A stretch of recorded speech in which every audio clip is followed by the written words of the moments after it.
Ladies and gentlemen, welcome to Spawncast episode 259. Waiting for a few other people to pile in here. Should see Nate and Jordan pop in at some point. Sean's like asleep on a couch somewhere after eating a bunch of pizza. So I don't know, maybe he'll just randomly show up in the chat. I don't know. We'll see. But we still have a bunch of things to go over tonight. A bunch of people here as well. Let me start with Miss Click. How we doing? How we doing, Click? Hi, yeah, good to be back. Good to see you guys. To have Click here. We got Max, Dreamcast guy. Hello, happy to be here. The city skyline behind him there. Very nice, very nice, very nice. Very blurry OJ over there. Am I blurry? Am I actually blurry, or is just the background? The background's blurry. Yeah. Oh, okay. Let me change very that. Blurry. Let me change that. It feels more like it's trying to consume you than anything else. Yeah, well, I need to change this crap because I know we were just messing around with it. Change video background. Okay, here we go. Yeah, now we good. All right.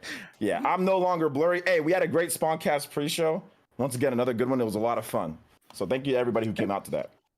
We got Evan. Yep. Good to have him here. MVG's actually, he's at GDC. So he'll bring back the goods next time he's on. So we'll find out, I'm sure, all kinds of cool stuff from GDC and all of that. So that'll be fun. And I'm sure Sean will be back next week. He'll be around. I don't know, maybe he'll just randomly pop in. Depends on what time he gets home. Those pizzas look good. I saw that he tweeted out those pictures, and I was like, "Oh, mail me a slice." He's probably eating those pizzas and knocking out. He's probably sleeping. Yeah, I saw Wood made some too, and I was like, "What the heck?" Right? Everyone's making pizza. No. Evan, we'll start with Discord question. How about that, Evan? You got a Discord question? For those of us waiting for our Steam Deck around Q3, is it possible to get ours earlier as they ramp up production? I'd like to think so. But I'm still in Q2, right? That starts soon. So any time now, anytime. I'm think excited Gabe's gonna show mine. up for you, or yeah, he'll just show up to my house with it. I'm excited to get mine. It's just I'll probably watch me end up like back end of Q2. So what would that be, like June? I couldn't even get one.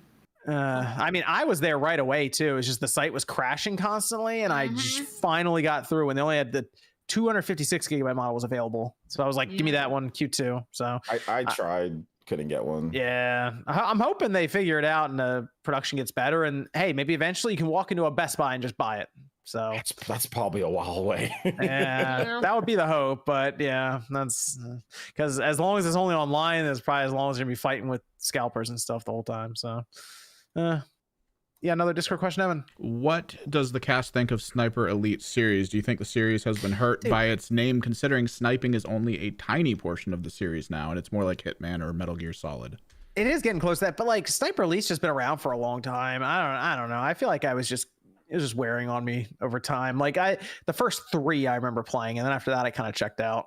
The first one, the original Xbox, was awesome though. That was a good one, but I don't know. I see it and I'm like, yep, there's the next one. That's kind of it, because the fifth one just got announced, and that's coming out in May, and it's going to Game Pass day 1. So like, there's that, I guess. But I just don't really have as much excitement. I think it needs a shake up, like overall. Maybe even the titling could be changed. I don't know. Kind of Shotgun Warrior Elite. I don't really know a lot of people who are like, I'm a huge Sniper Elite fan. I just never hear that from anyone anymore. You used to. I think those early games when Bullet Time was still hot. Bullet Time was big back then, though. You know, we were coming off Max Payne and all that. You had this really cool game where you had the sniper bullet, and like it would zoom in on the bullet and go through people's like faces and stuff, and you could blow up people's balls, individual balls. It was great. It's a big deal back then. Big deal. Sounds like a blast. We're gonna be going over a few things. We got Gran Turismo 7's controversy, the always online PlayStation stuff. We got Xbox Studio issues with the initiative. And we're going to talk about Hogwarts Legacy, because I got a reveal, and shockingly, it's also going to the Switch, which I don't think anyone expected that. So we'll go over all of that here. Let's start with Gran Turismo. All right, because this was all week it was going on. I feel like we were talking about this thing every single day. We were talking about this, and I mean, I've been playing Gran Turismo, and the gameplay is good, but it went down for 30 hours, and you couldn't play the game. Yeah, I just had the regular one. That's cool. I like that one. I didn't get that the championship one or whatever. Yeah, that's cool. The red and blue's pretty. Yeah, but also because we're about to talk about microtransaction, it came with millions of dollars. I feel like that should have been a warning sign of like, if you're giving that much currency up front, that's a flag. This one, the regular one, came with 100,000 credits. So it just came with, it was like a little slip in here, and it also came with a couple cars. Yeah, Mhm. 100,000 in-game credits and like 3 cars. And I thought that was kind of weird too. I was like, oh, I got 100,000 credits. So I got a good starting car, but that was kind of it. Like Mhm. after that, it's like, all right, this is taking a long time to get credits to unlock anything. But the game was down. It was just like, it's always online. So as soon as that happened, you couldn't play the game. There was one arcade race I could do, and that was it. And had to not go over well for Sony Online. It was everyone was memeing on him. I had to get Don Matrick out for it. It was it was getting ridiculous online. I mean, that's like where we are now with some of these games, huh? If it's not no internet connection, single player game, you can't play it. Shouldn't have What- to be. And I just saw there was so much frustration that I feel like is definitely very valid. I made a video, a lot of people made videos, but it was definitely just the idea of like, this is a single player game that is huge. It does have, hundreds of cars, hundreds of tracks. That's awesome. But it feels weird that somebody at a server flipped a switch and now my disc doesn't work. Like, it was very disappointing that for 30 hours, like, I kept seeing people tweet out pictures of like, they have a gigantic PlayStation 5 steering wheel, they're primed and ready to go, and it just does nothing. It's like, okay, well then why the hell do I have this? I want to recognize Brian Z, a new member. Thanks for membering up. And then Minato Mario, Spawncast the best cast, new member. Thanks. Thanks, welcome Minato in, Mario. guys. I thought about buying a wheel, Max. I did. I looked at there's the Logitech G29, I believe. It comes, you can get a clutch for it and everything. So I'm having a blast Gran Turismo. I'm like, oh, where can I go with this? Could I get a wheel? I haven't bought a wheel in a long time. I think it was like PS2 era. It's been Xbox 360. They had the force feedback wheel. It's been a long time, and that happened. I'm like, you know what? Maybe I think I might just wait till Forza comes out at the end of this year and see where that is. Yeah. It doused my hype a lot. I was enjoying a lot of Gran Turismo. I was going on there. Sean was talking to us constantly of let's race, constantly blowing us up. And I was like, okay. And then like the server went offline for 30 hours, and like a day and a half of your game being off really kind of tempers your hype. Yes. And the more I've been playing this game, the more I have become aware that this entire game is like geared around those microtransactions. Like the entire thing, they have a lot of like cell phone free to play aspects in there, and they're using that to try to drive you towards those credits. Like the cars come in and out of shops constantly. And like there was one car I saw, it was an R34 Skyline. I'm like, oh, that'd be really cool to buy that. It's like 500,000 or 600,000 credits. Like, I'm not getting that. Or is it And like it's like 50, $60? Yeah, well, it basically That it's was like like $10. That's like $10. but still, yeah, it's like $10. Like, throw $10 in. It's like, but I should just like play like I did with Gran Turismo on the PS2 or PS3 back in the day and get it. And it cycles in and out. So after like so many days, it's gone. Sometimes hours. It shows to you, and it's like it's gone in 6 hours. I'm like, hold on, what? Unfortunately, that's like successful strategy, because a lot of games will do that. Obviously like Halo will do it, but games like CS:GO or Valorant, it's not quite as obvious as like paying for a randomized loot box, that you might not even get the chance to get the item that you're wanting. But it's the FOMO, like, hey, if you don't get this now, you might not see this for like months, if not years, in rotation on your game. Right. So I went back because I was curious about something with this whole thing. I went to people's videos about the price increase on these games because they're $70 now, right? And one of the things that was brought up was like, oh, well, if it goes up $10, it should cover costs. We won't see as many microtransactions. I feel like this is like the most I've been blitzed with the case of a microtransaction in a platform holder game in a long time. Well, like a Go full ahead. priced one, like a full price one. I want to say to people who haven't played Gran Turismo, I think part of the weirdness of this is that it's constantly giving you free cars. When you win a race, you almost always get a car, and that's good enough to compete in the next race. So it kind of like drip feeds you constant slow improvements no matter what, and then you can spend your currency to upgrade the cars you like. But it feels like it's pushing like, oh, here's all the supercars. Oh, whenever you want to play the real game, here's the supercars that are just so expensive. It feels like it's really kind of just slowly being like, if you just pay money, the real game begins. You know what makes it really obvious for me though is that you can't sell your car. Yep. That's the part. Once I saw that, I'm like, well, that's why they don't want you to get credits. That's really bad. Obviously, they're trying to push you for microtransactions. But to get on a point that you said, John, about people saying that was completely bullshit, right? And that's what everyone was kind of, not everyone, but that's what I was saying too. It's like they're raising it to 70 because they feel like it, because they feel like they can, for their product, it has nothing to do with microtransactions or whatever the case. If they feel like doing microtransactions in a full price game, they will. Destiny had them, and that was full priced. So like, you know, now I guess Destiny's free to play, but at Destiny's the beginning basically it was free, full. yeah, but yeah, I get what you're but saying, at the yeah. beginning it was full price, and it was Yep. microtransactions. I mean, they will do it when they feel like it. Not I like didn't feel. it's I didn't even feel the drive you know? that. Like this is like you win a race and it'll show your credits fill up, and like it's like top up your credits, like right there. That's like, why it's whoa. always. That's the whole point of it being always online, because it's Yes. a psychological thing, Yes. guys. Like Yeah. this, it's a psychological thing to always remind you that there is microtransactions. You have to drill it into their head. If you take that off, then you can't buy microtransactions. If it's not always online, even if you're playing single player. So that's the whole point of this. The whole point is to push microtransactions. Otherwise, you'd be able to play the game offline, no problem. Yep. Right? Yep. I mean, that's what it is. So. Yep, I'd agree. That's kind of where we are with it. It's still really weird. Like when the servers go down, the game literally shuts off. Like Yeah, is that strange? Well, I was Terrible. playing it 10 minutes before the servers went down last time. I was online and it popped up this little tiny warning like, hey, we're about to turn the servers off for some maintenance. I was like, okay, no big deal. Maybe this will be like 5 minutes, 10 minutes. 30 hours later, the game comes back. It's like, what in the hell? Yeah, it was weird. Then apparently they had received feedback, obviously, for the microtransactions, and they decided to rebalance the courses and they lowered credit payout for certain tracks. They raised it for some, but it wasn't as meaningful as the ones they lowered. Basically, It wasn't balanced, from what I understand. It wasn't balanced enough in an already unbalanced credit-based system, you know. So, yeah, that was the issue that I've heard. But I gotta be honest. Hey, if Sony brought in Bungie to fix these live service, because this is one of their live service games, I have to imagine this is one of the 10 that they've talked about. Oh, yeah. If that's the case, they brought in Bungie to fix this, then good, because this is not great in terms of their structure. I mean, GT Sport was different in the sense that it was always online still, but you bought cars individually, you didn't buy credits, and they're like $1 or $2 each. Yeah. And that fell to like $10 pretty quick too. It was pretty cheap, pretty fast. But like, it wasn't the sense of you have to buy credits, you bought cars.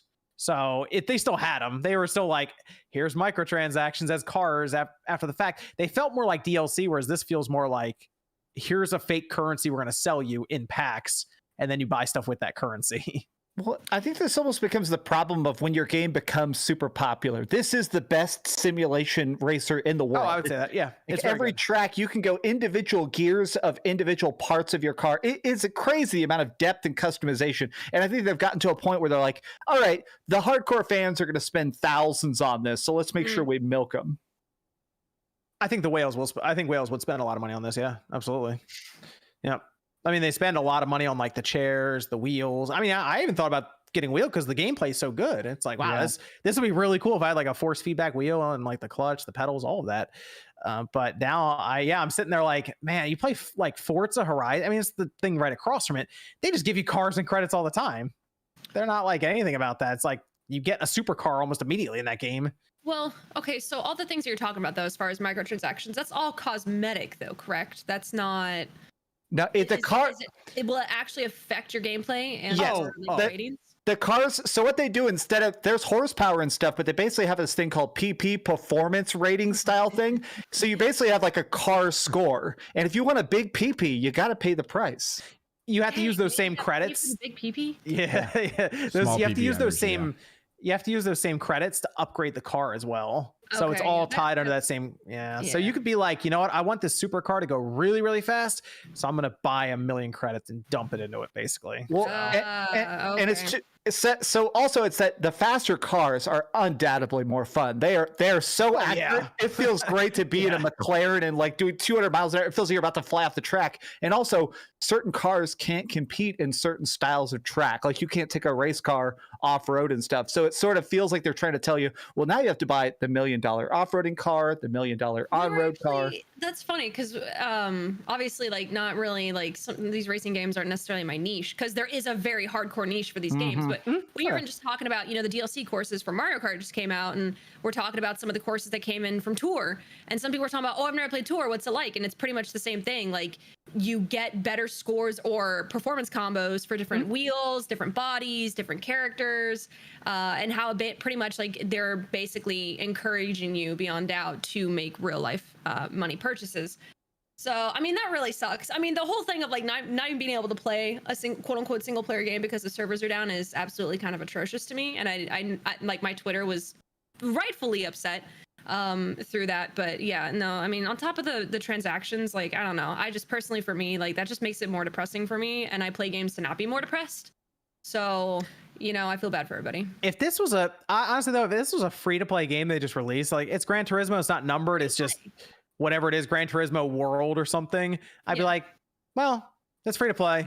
Okay, there you go. Yeah. But it makes sense. But if you're paying 70, there's kind of like a bare minimum that you would almost expect. Especially because it's 70 now, you know? It's 70 now, yeah. Well, if you're buying the PS4, it's 60, right? But yes. like, yeah, but I mean, it's a $70 premium product on top of all of that. So I mean, like the free to play mobile games, like whatever, yeah, that's how they're gonna make money. But what did you like? It's the $70 that you already paid. I think that there should have been a little bit more leeway with how they did this system. I think it's just constructed in a completely bad way for a full price game. Yeah. You know? Like I don't know.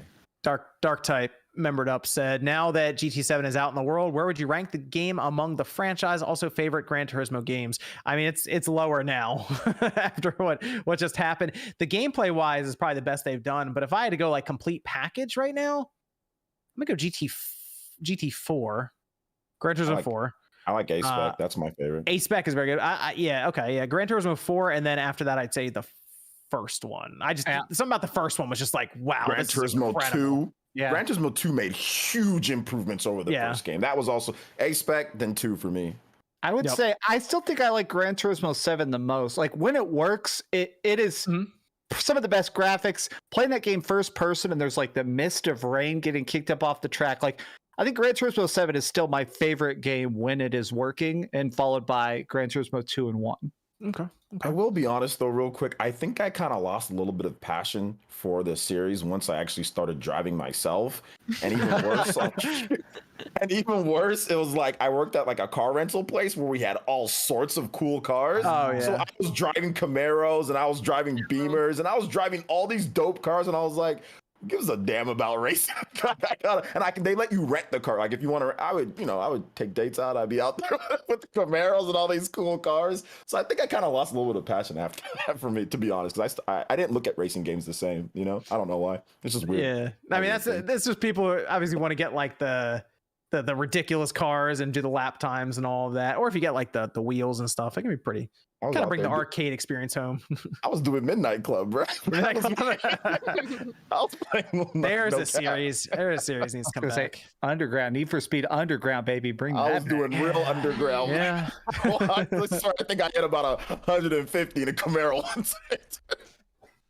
I wonder if we're gonna see this for any. I mean, all their live service games, I assume, are gonna be online only games. So I don't know. This might be. It's going to be like a sign of things to come from Sony with their first party stuff for these games. I hope not. Because I occasionally get a chance to talk to subscribers who straight up tell me, like, I watch stuff on my phone. I deal with email through my phone. I don't even have a laptop. I play games on my console. Like, I think that there is a surprising amount of people out there who do not have wired connections to their consoles. Oh. So online always games, I just feel like they're not going to have them. And let me tell you this, man. I know this is not the market, but this game doesn't work in Nigeria. Like there'd be no way for me to play Gran Turismo 7 because the powers. We have data caps. There's powers always going out and constantly disconnecting, then going back on. I mean, this game just doesn't work in certain countries. Like certain countries in Mexico doesn't work. Yeah. Or Mexico doesn't work. Certain countries, certain areas in Mexico doesn't work. So I mean, this game just doesn't work for anybody who has data caps or anybody in certain third world countries, you know. This game hurt Sean so bad he went and bought Forza Motorsport 7. So and interestingly, because I want to point this out, Sean is the target demographic because he bought microtransactions to get the good cars, and he was enjoying the game, and then it shut off for so long he bought another game and it arrived at his house before the servers came back. No, he realized the car that he got, his new car that he got, or his used car that he got, is in the game. So he was like, I want that now so I can check it out. So he got it and he did a Pinto, tour right? around the car. Yeah, the Pinto. Pinto Sport with all the turbo Pinto, and everything. Yeah. Pinto AMG. Yeah. Oh my God. He just wanted to get it so he could look around the car before he got the car. So there you go. But yeah, you're right, Max.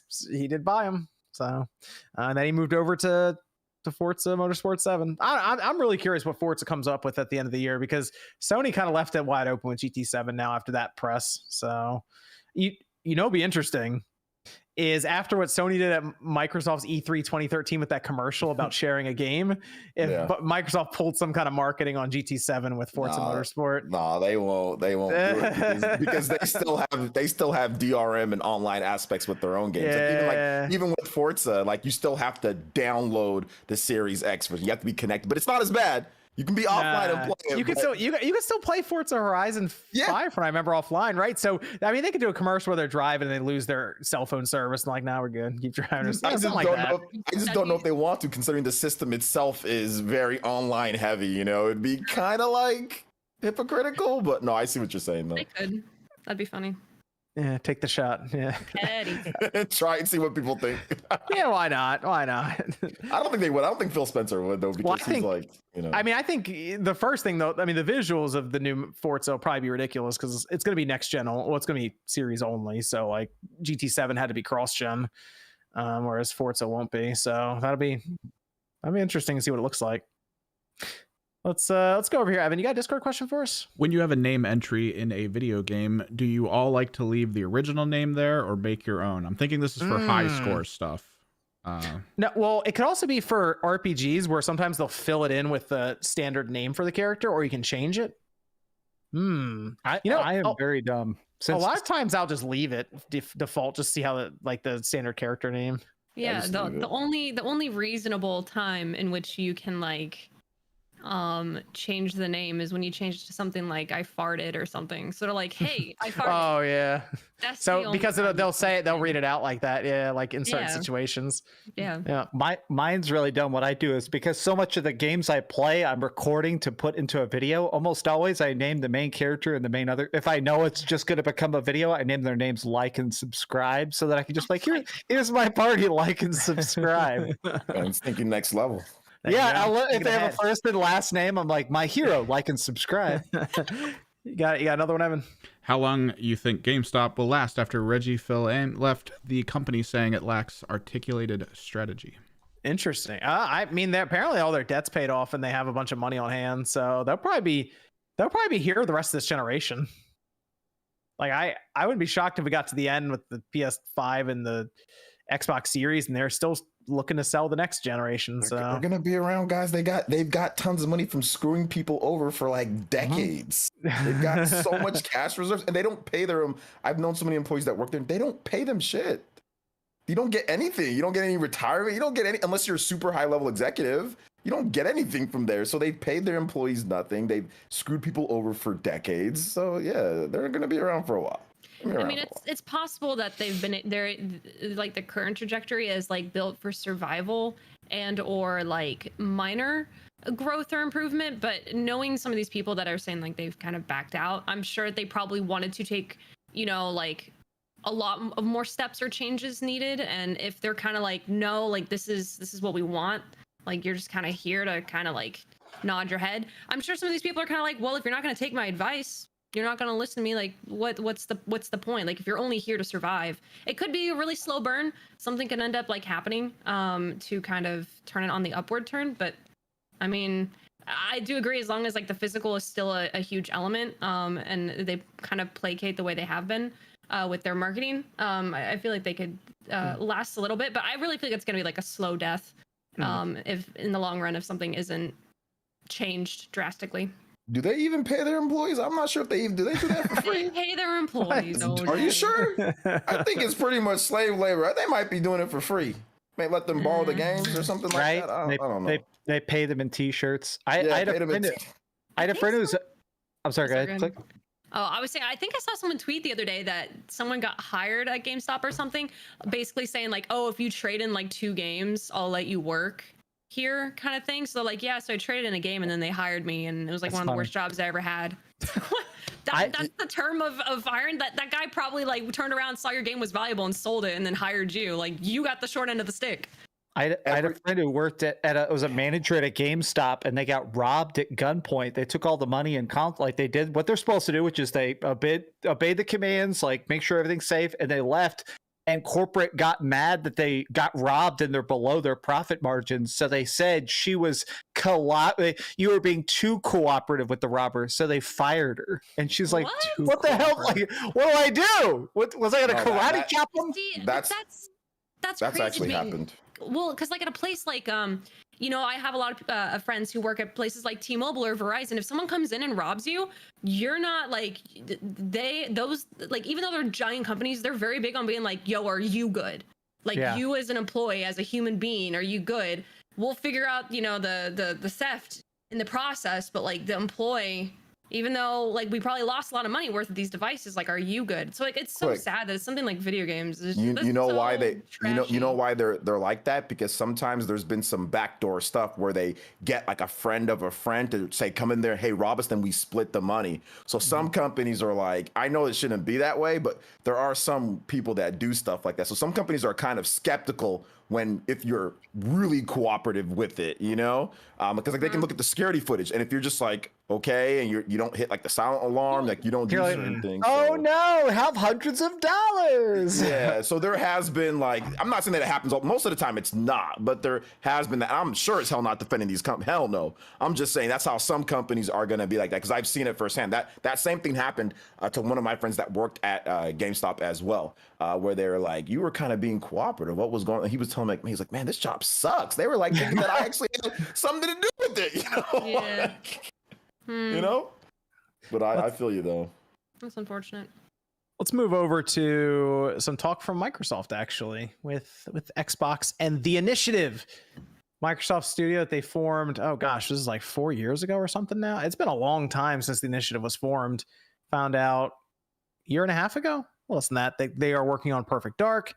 And the other day we found out that there are some issues internally at the initiative, with almost half of their staff leaving just over the course of about 12 months. That's not a big deal, is it? If half of your staff just leaves, that's no biggie. This is a big story over the week too, because the initiative is seen as like their Microsoft's like Sony Santa Monica style studio, like high talent, you know, they put out big quality games and stuff. And one, they haven't put out a game yet, obviously, but two, it looks like there's some confusion and some fighting over how things should go internally there.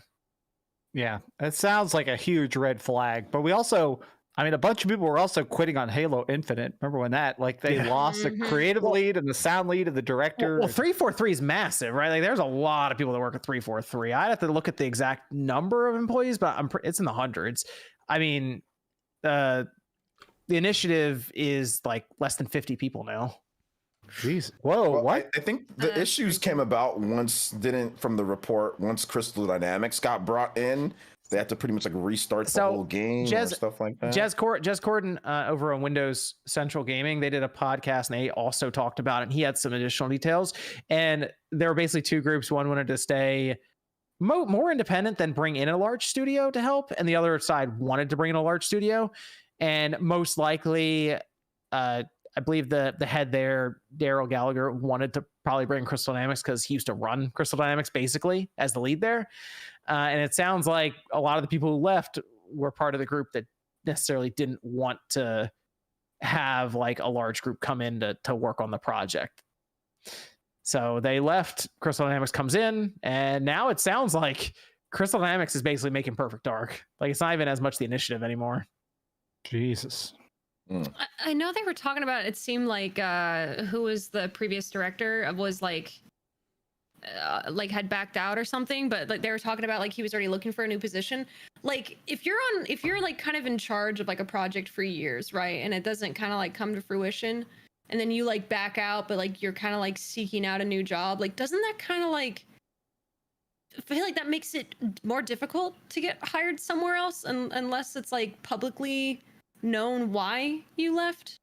I don't know. I just feel like if you're like looking to direct another game like in the future, I was thinking to myself, like, wouldn't this just make it more difficult for you to like just, oh yeah, like you have an unfinished project that you're not with anymore? From what I've heard in the game industry, people musical chairs constantly, and it's not really frowned upon. Like, every project is always up in the air. Like even when games are done, I know I've heard this from a lot of developers. I think MVG's even said this. After a game is shipped, it's still considered like work in progress. So I think it's not as frowned upon as like, all right, I worked on this game for a bit and then I left and I worked on this and I left and then I did that and I left. I agree, because I used to work as a recruiter in tech, and that's how the tech industry is. People are just coming and going, and this person just got at that job, and he said, well, I'm leaving and going to this job for a better deal. It wasn't working out there because, if you're in a position such as like a director. Yeah, it looks terrible. I would think it looks terrible, yeah. I mean, it might, but I mean, there's also circumstances, and they probably have friends in the industry. So you probably have enough good people that are willing to, vouch for you than people that are going to say, hey, whatever happened to this, because it's so volatile, right? The game industry is crazy. It's like 1 minute everything could be going well, and then the next minute everything's like, oh my god, it sounds like working, it kind of sounds like they hired on a lot of like top tier talent, very creative minds. And according to VGC, a lot of the ex-employees that they interviewed and asked, hey, why'd you leave, just wasn't a very collaborative or creative environment. And they had like Gallagher at the top basically making most of the creative decisions. The funny part about this that was a little strange to me is that a lot of them were just shocked at how lenient Microsoft was with everything, like the lack of progress. I thought about it. I said, they formed that studio, I feel like it was 2018, I think is when they formed it. And yeah, it's like 2022 now, and it's 4 years without any tangible game or anything other than, they put that teaser together for Perfect Dark. That's a long time though to not show up with like gameplay or something, right? Like that seems weird. So I almost wonder, sure, we're talking about the initiative in general. I mean, somebody's in charge of Microsoft Studios. I believe that's Matt Booty and Phil Spencer, obviously. Yeah. So like, are we sure this isn't just necessarily a Microsoft management issue here? Because the initiative, you feel like they come in, they say, okay, look, we gotta get this figured out. And I guess they did. They brought in Crystal Dynamics. But like, you feel like you cut that down before you start hiring all these people and figure all this out beforehand. John, you are 100% on track with that. Sometimes it's not a good idea to give everybody free reign to kind of just, hey, you can hire who you want to for this and all this. Like, sometimes it's not. Sometimes you got to say, hey, this is how it's going to go. I know maybe it's not the best. This is something that a lot of Japanese developers can complain about, but you get stuff done. You know what I'm saying? Like, you get stuff done and there isn't as many issues. I mean, you might have to deal with some other things, but at least you're on track to show something. So I think that might be a big problem, John. I think that you're onto something there. Isn't that what apparently happened to Mass Effect Andromeda? All the leaks said that they just had too many people with too many big ideas, and at the end they just shipped a very underbaked cake. According to Jason Schreier, if you weren't blocked and you saw what he said, but according to Jason Schreier, shout outs to Jason Schreier. I like his tweets. You already blocked. Go ahead. No, I'm not. You mentioned him.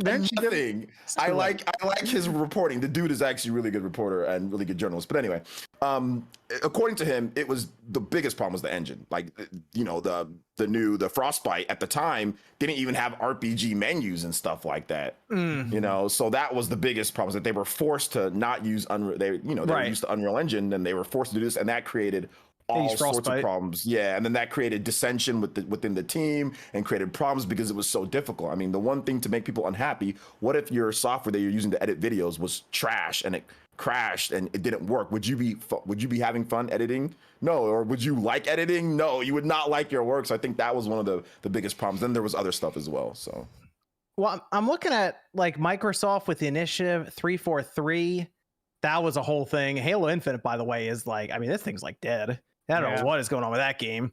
Yeah. And Rare announced Everwild. They don't even know what Everwild was when they announced it. So like, what is that? Is that? Did you see the news that came out after they announced it, and they had to go back to the drawing board because they announced it before they came up with the concept for the game? I did hear about that, but I thought it was a joke. Oh, that's really what happened. That's why it got announced years ago and disappeared.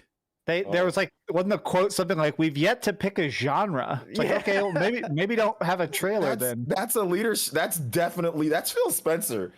He makes the decisions on what they're going to show at their presentations. Why would you come up to a presentation with a game and you don't even have a genre or concept? Okay, that Like, why would you do that? That's leadership. That's 100% leadership. Yeah, you got to be an established like studio that has a track record with games in general to not show gameplay. Like we had that Starfield exchange recently, right? The whole thing where they sat down for like 5.5 minutes, talked about it, showed 3 seconds of a robot and left. And like I guess you could at least say, well, it's Bethesda. But they'll probably deliver. But they have a genre, they have a concept that right, yeah. Every while they're talking, we haven't even decided what game it's gonna be. What you're announcing it, you're showing a trailer. Dude, I saw that. I couldn't believe it. What? I couldn't believe it. I saw that article. I was like, with that interview, I was like, what is this? That's like fraud, dude. Like you don't even have a concept. Like what? So I don't know, something with Microsoft, because now I'm realizing they're about to get Activision Blizzard rolling in there. Yeah. They already got Bethesda, 30 some odd studios. We're just trying to get them to manage 343 Initiative right now, and you bring all them in, and it's like they might want to get someone else in there just to manage the studios alongside of them, like someone who's very qualified. Guys, what's the saying? Like too many cooks thing? Is that what's going on? Too many cooks. It's basically too many egos in a situation, and everyone wants to be the person at the head. Yeah.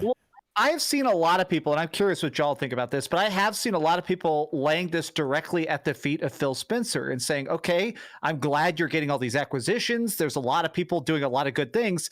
Where are the games? Where are the deadlines? Where are the projects? Where are the teases? Like, it feels weird that it's like, when's the next big game? November? Is that when we're getting the next Xbox game? Is November 8 months from now?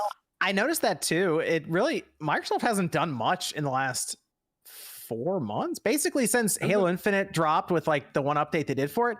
They haven't done anything. Like there's been nothing. There's like no first party games. And I was talking about this on my stream. I was like, I'm not trying to hate, because Game Pass is cool for people who like it. They've got good stuff. They've got like Tunic now. But like, how do you go? Legit. Yeah, it's really good. How do you go a whole first half with not a single first party? Like not, I think they had the Crossfire, but that was like third party or whatever, right? That was third party. Yeah, that was third party. That game sucked. Yeah, don't put that on their first party.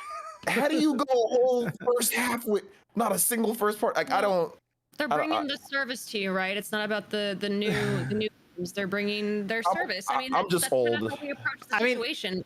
I'm probably a little bit more confused about PlayStation probably than Xbox, in the sense of people can at least obtain an Xbox and at least have Game Pass.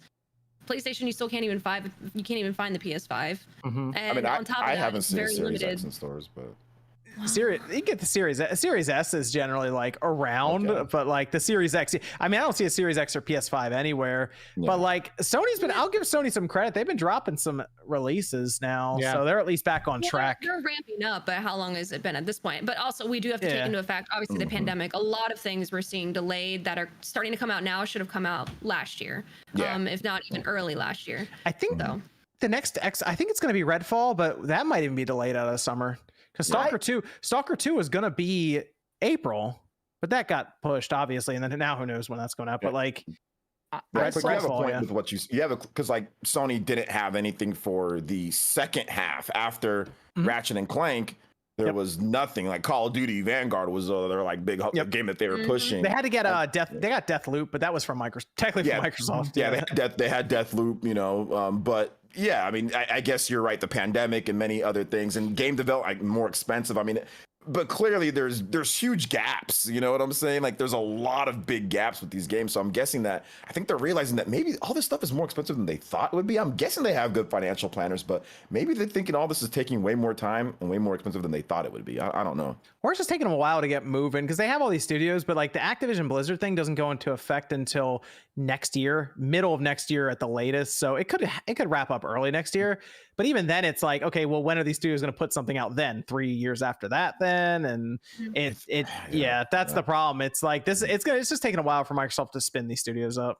I saw. Have y'all been looking? There's been a lot of leaks about Redfall. I think Redfall is actually going to come out relatively soon. There's like start screen and gameplay. There's all sorts of stuff. It seems like there's alpha testers already like in the wild. How about they work on updating Halo? Let's do that. Yeah, that'd be my choice.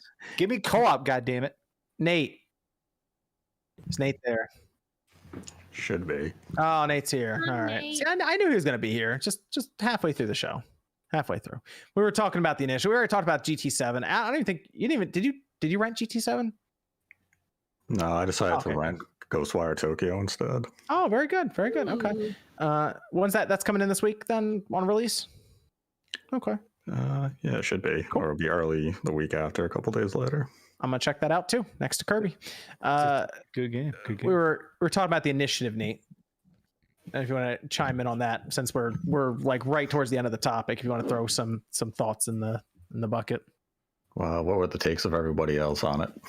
Mismanagement from Microsoft's part. Good luck, Crystal Dynamics. I think they can pull it off. Sessi Baka. Then we mentioned Everwild and Rare and laughed for a minute. Fraudulent. No, I called it. They said they frauds. 343 linking it to mismanagement from Microsoft.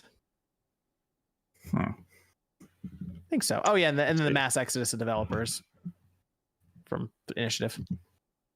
All right. It's a fine summary. What do you think? Why? What do you think's going on? What's happening, Nate? Hit us with initiative knowledge.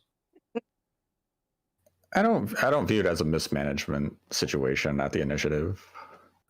I mean, the plan from the early states was always to bring on support studios like a Crystal Dynamics, because the initiative never even topped 100 employees. You cannot make a quadruple A game using their own terminology there. That might have been a mistype. We don't know. That might have been. they might have meant to click 2 A's and they just, they double spaced. Might have been double A studio. Like, you can't make a game of that ambitions with a team of 80. And when you look at the employee list of the initiative, a lot of them were senior roles, which means you had a team of generals, but you did not have an army to follow through with what you were going to create. So they needed a developer like Crystal Dynamics, other external support studios, to come in and actually make the vision come to life. And I believe it was Jez who put it out earlier this week that what caused the friction was that employees at the initiative believed they could stay small and that they could deliver a quality game. Yes, they wanted to make smaller games, I guess. Yeah, while the higher up said, let's bring on Crystal Dynamics. This will allow us to save time. It means we won't have to crunch. We will meet the ambitions of our project, and we can set new high expectations for the game we're working on. So they viewed it as, let's bring in external help so we can make this project reality. Let's make this a fantastic game. And others at the studio did not like that vision, and that's why they left. So I don't think it's a mismanagement issue. It's just that you had, I don't want to use the term egos, you just had a disagreement in the direction of how the company should flow. And it comes to a lack of culture. There is no culture at this developer yet because it's still new, it's fresh, it's in its infancy. It hasn't developed yet. And once that state does come, then they can move forward. And maybe there's a lot of mismanagement in terms of hype, whether it came from the media, rumors, what have you, where people kept positioning the initiative to be Naughty Dog or Sony Santa Monica. This was never going to be that studio. They're not big enough to be that studio. They're more of an incubator type of studio right now. They're coming up with the ideas, and then they need help from Crystal Dynamics or whomever Microsoft decides to bring on to actually bring the project to fruition. How many people work at Crystal Dynamics right now? It's a lot, isn't it? Like it's a fair amount. Yeah, it's several hundred. But I get what you're saying, though, Nate. But shouldn't that type of stuff be talked about beforehand? 360.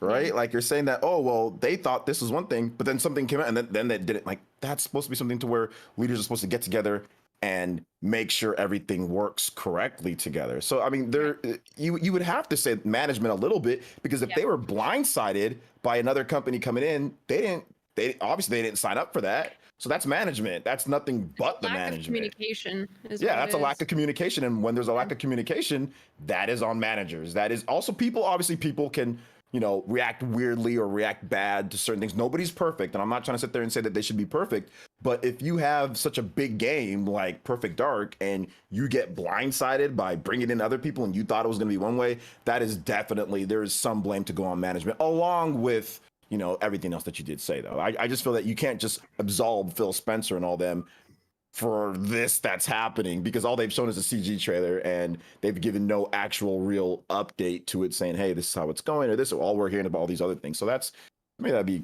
management a little bit, at least something to do with management. I mean, if it's management, it's probably not so much Phil Spencer's side. It could be Matt Booty. It could just be the management within the initiative itself, where maybe things were communicated of, we're going to bring in external support to help us, realize our vision for this project.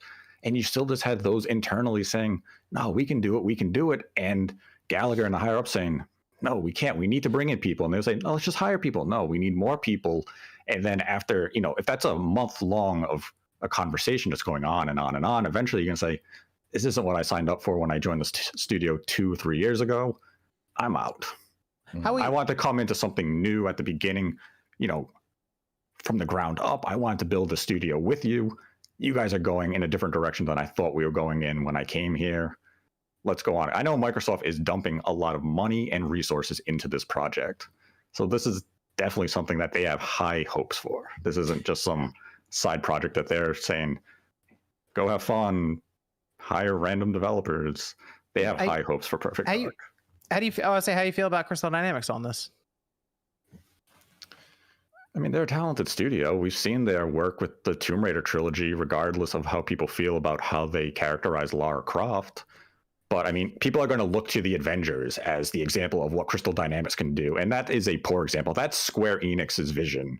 That they I'm starting to realize, yes, that's Square Enix now after what we're seeing. That wasn't Crystal Dynamics. We've seen the pedigree that Crystal Dynamics has.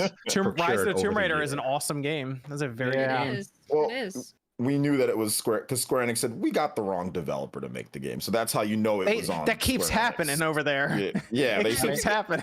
We got the wrong ones to make this type of game. So yeah, that's on Square Enix, As long as Perfect Dark, I feel like isn't attempted to be put into a live service box, I feel like Crystal Dynamics. Oh no, we haven't even talked about that yet. Oh no.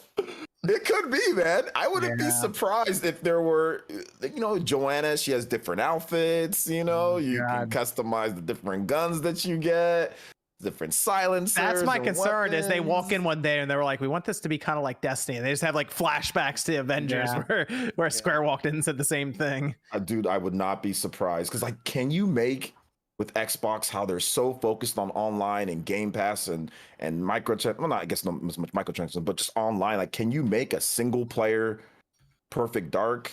I mean, can you make and where that's the focus is having a great single player campaign and then also having a great multiplayer. I mean, how much money are they getting for this? How many developers? I don't know. We don't even know what what's the focus of the game. Is it going to be having this amazing single player campaign and then just having a multi, because the side effect, because Perfect Dark back in the day, it was single player game, but then there was just cool multiplayer. The multiplayer was awesome, man. But it was just dope. But the multiplayer wasn't necessarily the complete focus because the single player had so many cool things in there. It was a nice balance, right? Yep. So you had a lot of objectives you would do by beating a level really fast or doing certain things, and they had branching paths at times. There's a lot of cool stuff. Yeah. Mm-hmm. Yep. Yeah, GoldenEye was the same way, right? GoldenEye, the multiplayer was cool. I mean, it was dope, but the single player had a lot of objectives, a lot of different things you can do, characters to unlock, stuff like that. So we don't even know what the focus is. Is it going to be more focused on the single player campaign? Is it going to be more focused on? Is there even multiplayer? Have they even talked about that? They haven't talked about any of that stuff yet. It's been rumored that the Coalition is assisting with the multiplayer aspect. Okay, I mean that'd be good. That'd be good. But the scope of this game, even the single player, it has changed based on rumors and reporting. Because you go back a couple of years ago, the original reporting is that they were going to do seasons and episodes similar to what you've seen from Hitman. Yeah. That was before Crystal Dynamics came in. Well before that they came in. And that was then dismissed that was one of the visions that they were pitching and prototyping, and that they were going to go for something more traditional. So, I don't think the scale of the project has radically changed with Crystal Dynamics coming on, because that was something that was planned well in advance. Even before the game was shown, Crystal Dynamics, they were just waiting for them to become available to join the project. You know what, Nate, man? It almost makes me wish that the game was just not AAA. It was just a double A, really cool, fun, single player experience with a little side multiplayer. It almost makes me wish it was that, because only there was a GoldenEye remaster out there somewhere that could be released, or a remake. If only that was a thing. Just sitting on a hard drive. Who Just can release that? sitting there ready to be published. Yeah, that'd be Who great. could do that? man, dude. I really wish it was that because I don't think Perfect Dark needs to be. I gotta tell you, if they release that you know? that GoldenEye remake, that's it right there. I'm telling you, it has. If they flip a switch for that multiplayer, the single player is great. I played through it; it was good. But they flip a switch for that multiplayer, it'd be killer. So I hope that's a thing. That'd be cool. That'd be so good. Here's my question, Nate. How about this? What happens after Perfect Dark is done? It's finished? It's out. Does Crystal Dynamics go back to Square? Square probably will sell them. Oh, that's what I thought. I realized that because if they absorb Crystal Dynamics and they make a few more hires, they could get to like 400 developers then working on their next big project with Crystal Dynamics becoming part of the initiative. And then all of a sudden, that is a really big studio. I mean, the fact that Square Enix is allowing Crystal Dynamics to be involved with Perfect Dark just shows that Square Enix doesn't know what to do with the development team right now at Crystal Dynamics. And it almost feels as though it is a trial run for Microsoft to gauge what they can do, see how they really influence this project. And if it is beneficial, and let's say Perfect Dark comes out and it is a 90 plus on Metacritic, sells millions of copies, is well received. If I'm Microsoft, I'm saying Square. I think what mid 80s. do you want from us? Mid 80s, they're like, you're in. Like, that's it. Yeah, right. With Microsoft, you're in. Above a 70, get in the bank. Yeah. I don't think there's a huge bar for them to clear right now with like single player Microsoft games. So that's good to hope. I'm afraid I don't want this to be a live service. I hope it's a decent, like, I think OJ, I hadn't even thought of it being a AA project, but I 100%, I just make it small, make it tight, make it fun. Don't do like Seasons of Dark or any shit like that. Just give me a decent game. I'd be curious if they try to spin the multiplayer off, make it free to play like they did with Halo. I'm sick of that. I'll be honest, man. That soured me so bad. If I ever hear we've decided to make a separate release, which today they just released a thing saying that's what they're going to do for Overwatch 2, right? Where there's like Overwatch 2 PvP single player and PvE will be separated. Interesting. Oh God, even hearing those words now, I hate it. I wouldn't be shocked if they tried doing something like that though. But we'll see. Well, especially if coalitions were on multiplayer, maybe like, hey, you guys work on that. We'll take care of single player. But I mean, you know what? I think Crystal Dynamics, I think they got it. We'll see it in 2025. Maybe 2024. Oh, I'll take it. I'll take it. Wait that long for? I mean, I look, if they have to get it, I mean, it is what it is, man. I mean, at the earliest we were going to get it was 2023. So. Okay. I mean, it is what it is. I mean, like even when we saw the original trailer back at the Game Awards, part of that was marketing, get people excited, but it was also a recruitment tool. Recruitment, yeah. So that people could sit there and say, much now. Because if you're an upcoming developer and let's say your contract was expiring or you're just new to the industry and all of a sudden you see this company, they're hiring, they're making a new Perfect Dark. You remember it when you were in college or high school. Where are you going to send your resume? Yeah, they did that with Ubisoft did that with Splinter Cell, where they announced Splinter Cell, showed nothing about the game, and then like 5 minutes afterwards they were like, hey, we're hiring to make this Splinter Cell game, come work for us. Yeah, Ubisoft Toronto put out this saying, you want to work on the next Splinter Cell game? Because the project was only greenlit back in about June. There's probably a lot of people who want to make it though. So Ubisoft be asking everybody to make games. They be asking us to make games for. They be asking people. You don't even gotta have experience. Was it Beyond Good and Evil? Yeah. Hey, Yeah. Hey, make music music. for us. You might get some credits in the. I'm like, excuse me. Look what happened to that. Beyond Good and Evil 2. That feels like it was a lifetime ago. I knew it was over when I saw that they said you can be in the game. You can be. I was like, it's over. I said it's over. No. This is not a game.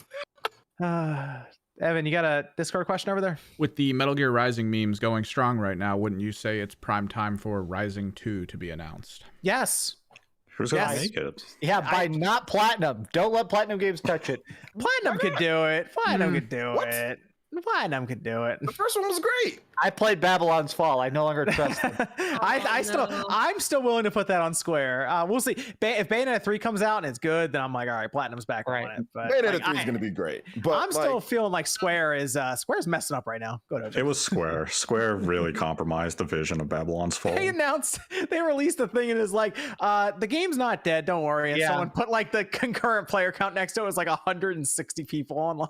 Well, somebody, somebody had a meme where it's like someone wearing a shirt that said "My game's not dead." It's like you guys are asking a lot of questions that are already answered by the Babylon Falls shirt.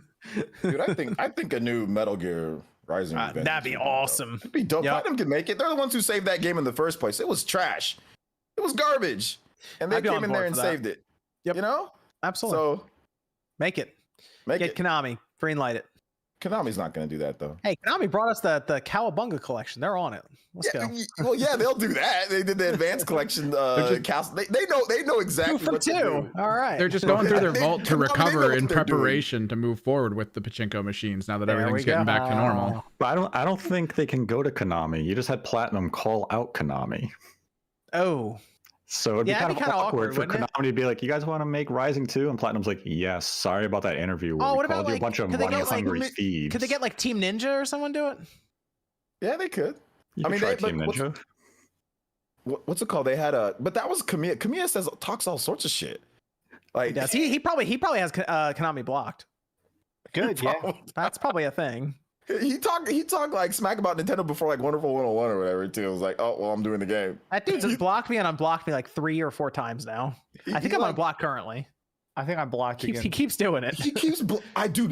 I asked to be unblocked. Somebody got him unblocked for me. I didn't even respond. I didn't even talk to him, and I'm blocked. I was like, dude, come on, man. Like, what the hell? Wait, who are we talking about? Kamiya. Hideki Kamiya. Yeah, Kamiya. How do I get blocked? I don't even interact with him. This is ridiculous. Somebody told me that for a while he had a bot where if you tweeted at him in English, it'd auto block you or something. I'll explain it. You got another Discord question, Evan? After playing Ghost of Tsushima and Horizon Forbidden West back to back, I'm sort of burnt out on big open world games for a while. What would be a good 10 to 20 hour linear game you'd recommend? The last one they played was Guardians of the Galaxy. That was good. Yeah, that was good. That was good. I'm gonna sound crazy, but I'm gonna say any of the Dark Souls. They keep going on sale. They're all great. Even if you don't finish them, I also think Dark Souls are the kind of games that are fun, even if you don't finish them. Or honestly, get Elden Ring. Even if you only play a couple hours of it, I feel like it's a game. Isn't that part of the open world fatigue? Yeah, that's part of the open world. That'll definitely hit. I know, but let me completely red pill this guy. Every 10 hours, it feels like a totally different game. Play 10 hours, quit. Touch grass. Kiss girls, come back, do another 10 hours. I think that's the problem, though. It sounds like he wants an ending. I mean, you're basically, from what you're saying, is you're getting a different game that doesn't end until way later. I'll be honest. I'm drunk. I don't know what I'm talking about. I liked Sifu. Sifu sounded like a solid pickup. Kenna was also a lot of fun. Yeah, Kenna. Yeah, a game like Kenna's good. Yeah. That was good. I liked Sifu. Sifu was pretty cool. It was an interesting experience. I recommend that. Or Kana. That works too. You got another one, Evan? Have any of you watched The Boys Presents Diabolical? I just saw the trailer for the new season coming up, and it looks really good. I did not see the Boys Presents Diabolical. No, I haven't seen that. That was the cartoon thing. I heard amazing things, but I haven't. Oh yeah. It. Yeah, that's on Amazon. Yeah, it's on Amazon. Yeah, it's on good, and I heard it it very much it exists in the same universe, and it feels like a separate but amazing thing. It's like one of those things where it's like this needed to be a cartoon. This show's great. But I haven't watched. Is it like Invincible? Yeah, it's sort of that style, and I don't even know what it's about, but I've heard only good things. And apparently, it's just like a little side journey that kind of builds on. So not required, but great added content. But yeah, that season 3 trailer for The Boys is amazing.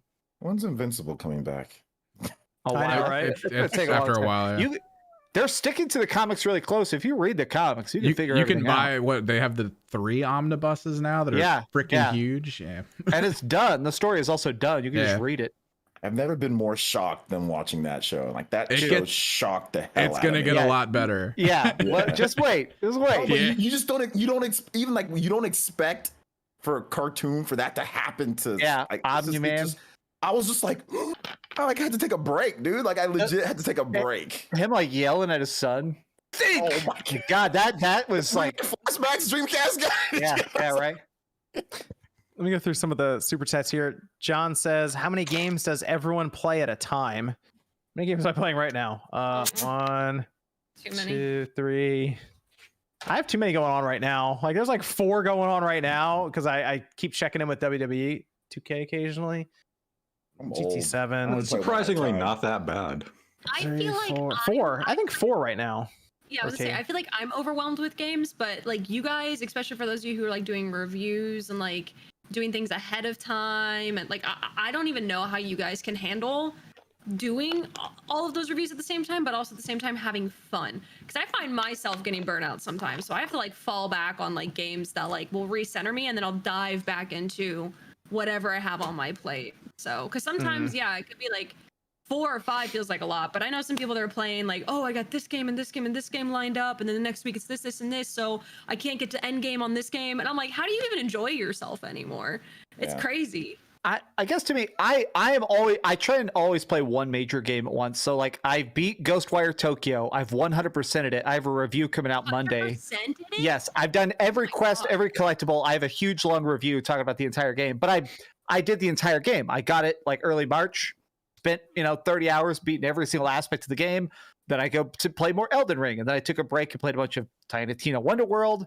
I'm about to do a video about Returnal, but I just make it a point where I'm pretty much laser beam focused on each game till it's fully done, and then I put it down, write the script. Pressure to like rush through that though? No, I don't know, but to me, it's also I don't know. It's such a. I like the process of beating a game and taking notes, and then having to talk about it on camera and edit it, and then once it's a finalized video to upload, it feels so therapeutic to be like. It feels like throwing a football away for me, like, and I'm done with this game completely, and then I go to the next one. Yeah, that's why I've always respected your work, Dreamcast guy, because I cannot do that. Because sometimes I just feel like chilling, vibing, and just playing one game and not having to worry about having to edit and having to do this and now this game. I mean, it's been so busy for you. So I mean, I feel you on that one. That's why I stopped doing all the reviews and all. I'll just play whatever the hell I want to when I want to.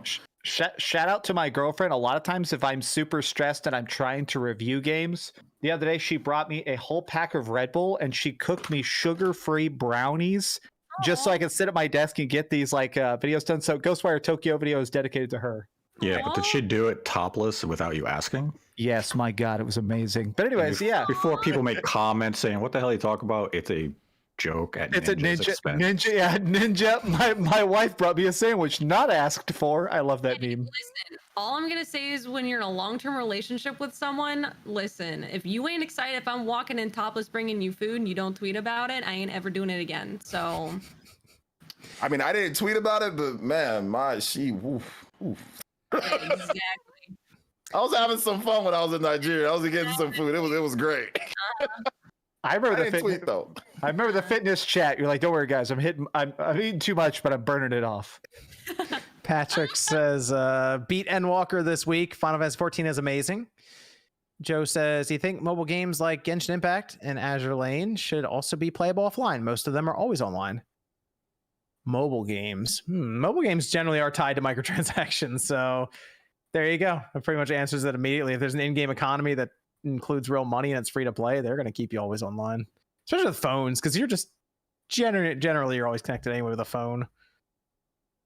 They can't sell you something if it's not online, guys. Exactly. So, we know what those cell phone games like revolve around. Yeah, so I don't know. People are like, man, I should be able to play it offline. It's like, no, you shouldn't. Vader, no message. Thanks, Vader. Then Patrol says, shout outs to Mr. Davis and the Mr. Davis fan club. Kitten says, hey, Spawn Crew, my Sony account was recently hacked. This is your friendly reminder to set up 2-step verification on all your accounts. This is true. 2-factor is very important. D. Jones says, guess we know why Microsoft never looked into acquiring Moon Studios. Yeah, apparently they're away from them. So they're with Private Division now, basically trying to get their game published there. T-Joe says, you want to know the real reason for always online in GT7? It's the microtransactions. We have it. And Noah says, Click, what do you want to see from Breath of the Wild 2? Also, shout out to Nate. I just tell people when it comes to... Sorry. No, it's okay. When it comes to, I guess... I don't know. I just saw him.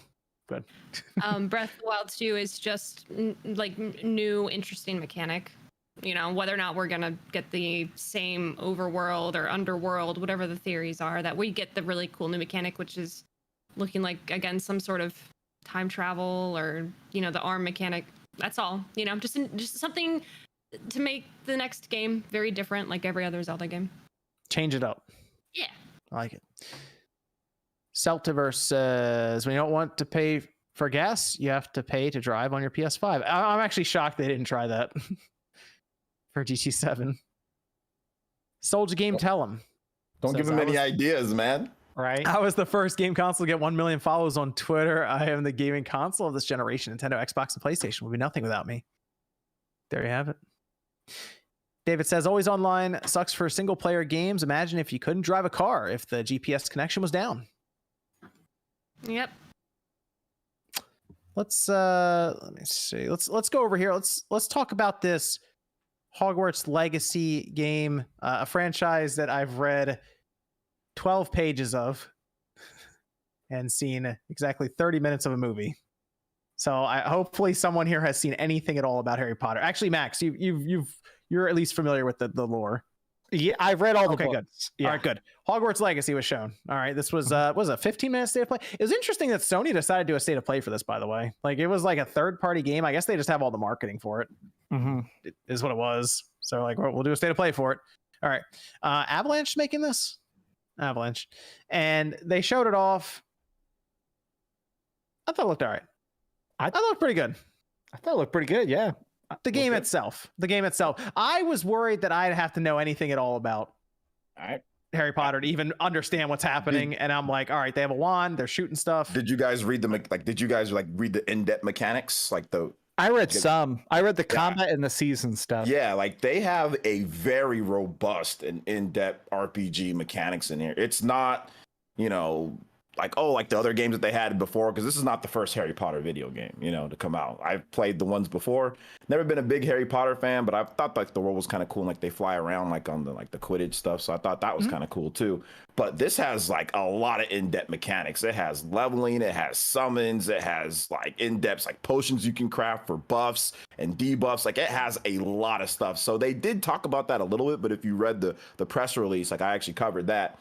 And it looks like it's going to be a really in-depth RPG. Like this is not like just a casual Harry Potter game. So that's what kind of excites me, is that they're kind of tuning it up with the mechanics here, and like the leveling and the upgrades and stuff. So that's what's got me excited, even though I'm not a Harry Potter fan. Here's the thing that absolutely shocked me about this, though. This is Avalanche, and they did like Disney Infinity. And they show up with this. You know what else they did? Dragon Ball Z Sagas. Oh man, what a turnaround! Oh. Oof. Wow. If you look at their list of games, this is their most impressive one. Giving me nightmares from renting that game, thinking that it was going to be good. Oh yeah. I can't believe it. Look at the list of the games they've done. I can't believe it. This is like a massive shift for them. But I guess the last game they released was in 2017. It was Cars 3. So 5 years later, we're seeing Hogwarts Legacy come out, which I think is this going to come out like a month after Batman? Right. Arkham Knights, like it's like right there, holiday 2022, and Arkham Knights is October. Yeah, Arkham Knights looks great. Even before they got the delay, it looked great. WB's just dropping 2 of these games right in the holidays. That's interesting. I thought they would have spaced them a little bit. Well, they're gonna have a kind of what's coming out this? Well, maybe the God of War, but God of War. Yeah, and they're trying to compete against Starfield, so they're trying to pack the holiday. I think the holiday looks good for WB, man. I think Hogwarts looks good graphically and gameplay wise, but as somebody who has read every Harry Potter book, I'm kind of bored of Hogwarts as a school. I kind of like the Fantastic Beasts stuff now. Like, let's show what else is going on in the wizarding world. So in a way, I guess I'm kind of excited for when I get on a broomstick. I'm just going to like fly away and check out the Forbidden Woods and like all the stuff. Like, I want to see how little, I feel like I want to push the boundaries of that game and see like how many times can I cut class before they cut me, Yeah, is this going to have like bully vibes to it? Like the PS2 game, that kind of thing? Because they're kind of showing it off like you're in class, and like I wonder if it's gonna try to pull from that a bit too. No, if they didn't talk about mechanics of like let's say like a relationship manager type of thing, almost like a. They did say that, yeah. Did they talk about that a lot, or what did they? No, well, so they said that you'll be able to build up bonds and trust with people and professors, and when they said that, it showed like the old guy in the train. So I think it is going to be. It kind of sounds like the way. It reminded me of Persona, where like maybe it's going to be an optional side system, but if you choose to do it, it pays off big time. Yeah. That's what I was thinking. Like, I don't know if they showed it to where it's like they're going to do you know, to where like they're gonna kick you out of like anything monumental, you Right, know, kick like you it's out. like, oh, you're done. You got to go it on your own, you know. Maybe it's Yeah. maybe it's my age. I honestly thought like Harry Potter was like less popular now. Like No, right, just John, I know it was really popular back when I was younger, and like the books were coming out. I couldn't go anywhere without seeing like a standee of like the first book or somewhere at like Borders or something. But it was crazy back then. I feel like it's less as popular now, but like even now, I mean, the initial trailer had like 28 million views on it, and like there's so much talk about it online for this game. I guess this is like the culmination of like the series Well- for a video game, because some of the games back then Yeah. were really bad. Well, I, I mean, think there's it's also literally sort of a that theme nostalgia. park. Yeah. Those theme parks. I went there and I was like, oh yeah, Harry Potter. That's right. That is a thing. Yeah, when I went to it was Orlando, Yeah. right? I went there and I was like, they made a theme park out of this? Right. Yeah, which is great for a lot of fans, but as someone who like didn't grow up with Harry Potter, like it was kind of like they like if you're a Florida native, they replaced like a lot of my favorite attractions for Harry Potter, and they got rid of like a lot of legacy things for this, which Hogwarts Legacy, I had no idea. They were talking about all kinds of stuff. I was Oh, like, yeah, where's the Star Wars stuff? Like, yeah, they themed the whole thing, like even the transfer between the parks is Harry Potter Yeah. themed. So it's been a huge thing. But I don't know. As for me, like Harry Potter, I'm not attached to it in any way whatsoever. And I know there's a lot of discourse beyond just the game, so it's just like I think I'm just gonna. I guess, yeah, I'm kind of curious about that. The more you analyze those books, they're pretty weird. Like there's a lot of like the goblins are pretty explicitly slaves, and then they like, oh, but they're happy slaves. And so the fact that this game is about the goblin slaves rising up feels a little bit weird. Like, oh, these are bad goblins, and now that we have to quell the slave uprising, like that feels a little bit weird as a story. Yeah, I don't know. I honestly have no idea. But you asked me like Lord of the Rings, Narnia, Yeah. all that stuff, I could tell you. But Harry Potter, I'm just like, I never got a chance to get into it. I think John, you said that it doesn't seem as popular. They don't do the movies with that one dude anymore, right? Like they're done with that, right? oh, maybe that's what it is. I know even before the movies though, when the books were out, like yeah, it was the books- people were like waiting in line. Then you had the meme of the person riding up and spoiling the whole thing Yeah. and riding away. Yeah, and, like, but like the movies, it just seemed like to me like because you had the books and like that. What's his name? Elijah? What's his name? Who? Elijah Wood? No, who's the guy Oh. that stars in the Harry like all the big Daniel Harry- Radcliffe. Yes, there you go. Yeah, Daniel yeah. Radcliffe. There you go. That like when he was doing those movies, it felt like it was just like the biggest thing in the world, you know? Almost like it had like a Twilight vibe to it. Remember when Twilight Yeah. was popular? Like it had like a Twilight vibe to it. And like obviously Twilight is not as popular anymore. But if they made a Twilight video game that was ambitious, I think it'd be like the same thing, right? People would be like, oh snap, there's a Twilight video game that's coming out. There's also no microtransactions in this game, and that was news. They had to like tweet it out. Or like, Yeah. there's no microtransactions in the game, and people were like, oh, Thank God. good. Yes. It's like, why is that? Of course, no I still point. can't believe that's news. By the way, that you have to like that should be the you assumption, have right? to because they can sell wands, they can Come sell, on, they can sell right? magic, they can sell I robes, know, they can yeah. sell Quidditch balls or whatever they use. OJ, don't give him ideas. I'm sorry, but they Right. already said that they already said that they're not going to. That's true though. Don't give it ideas. I think this game does look really good, but yeah, I think it is weird because when I was watching it, I watched the live stream. It had like 300,000 concurrent viewers. It's gonna which was sell a lot. nuts. Like already, it's gonna sell a lot of. This is like a 15 million seller game this holiday, easy. I'd say it's gonna. Yeah, it's gonna be pretty massive. I grew up It's- with Harry it's going Potter, to and well. even Even I'm though just it's like completely over my head, I was like, It's gonna. Popular I'm people want telling you, man. These because they're finally getting a game that they want Yes. or that looks Yeah. as Sure. ambitious as the books and the world. It's like there's never been one. I've played the Harry. Dude, they suck. yeah. Harry Potter games are bad. I mean, there's one that's the one that EA made. I think it's on the PS2, Xbox, and GameCube. I would see him on the GameCube and stuff at times. Yeah. When I'm like going through the rental store and like, It's they never okay. looked Like, that interesting. to I don't me. want to bash it too much because it's not like the worst game out there, you know, but it's just it looks nowhere near as good, you know, even just aside from the graphical stuff. It never looked as ambitious and as good as as this game does. So they're finally getting their game, you know. They're finally getting it. So I think that's what's important. This is How's it- you know? good. Click. How's it look on? How's it gonna look on the Switch though? That's what I was about to ask. Yeah. This is gonna be on the Ooh. Switch. Terrible. This surprised a lot of people when it just Yeah. it was on their Q&A thing, and it was like, yeah, there's also a Switch version, and it popped up on Amazon for pre-order, and everyone's like, wait, really? It's on. It's got to be cloud, right? It's cloud, and it's like it's on Amazon for pre-order, and they're like, No cloud. how is that gonna work? Like, really? I'm guessing they're going to get the studio. I'm guessing this is a guess that did Mortal Kombat. That's what I'm guessing. Which that was fairly decent. Just turns into a but the crypt text-based mode was adventure terrible. game. Who did Mortal Kombat? I forgot this. Gosh, You don't think they're gonna bring in like Saber or somebody? They could. I just thought that because it's WB, so I thought they were going to use the team that they already know Oh, that that did a makes sense. conversion. That makes sense. You That makes know, sense. because they did the Mortal Kombat, which it launched day and date on the Switch. You know, and like I said, it was okay except for the crypt mode. The crypt mode in there was terrible. Like the graphics were not good, the frame rate, but the actual like the net code for fighting and the features and the gameplay and the frame rate, all that was intact.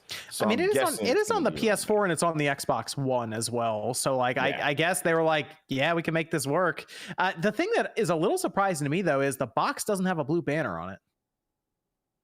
And I assume that's subject to change because usually that means you have to download a piece of it for the Switch. That's not on the box art right now.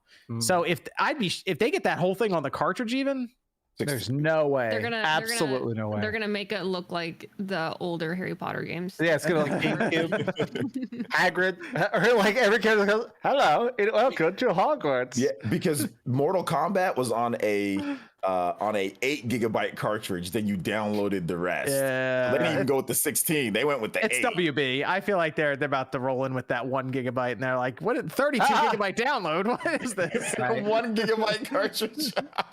I do want to say I'm very glad. Just to like one last one other thing I would say, which is that I'm glad we're playing an older teenager. It's going back. The hardest part about the old Harry Potter stuff is that like the little kids, oh, it's a sorting hat. Well, I'm so British. I'm glad that we're at least like starting off as like a 16-year-old. Wouldn't it have been like kind of boring to start out as like a first year and like you don't know what you're doing or anything, but they bring you in like kind of like how they did Spider-Man, right? With like on the PS4 where they brought you in as an experienced Spider-Man rather than like, oh, you got to go through, get your powers and all this again.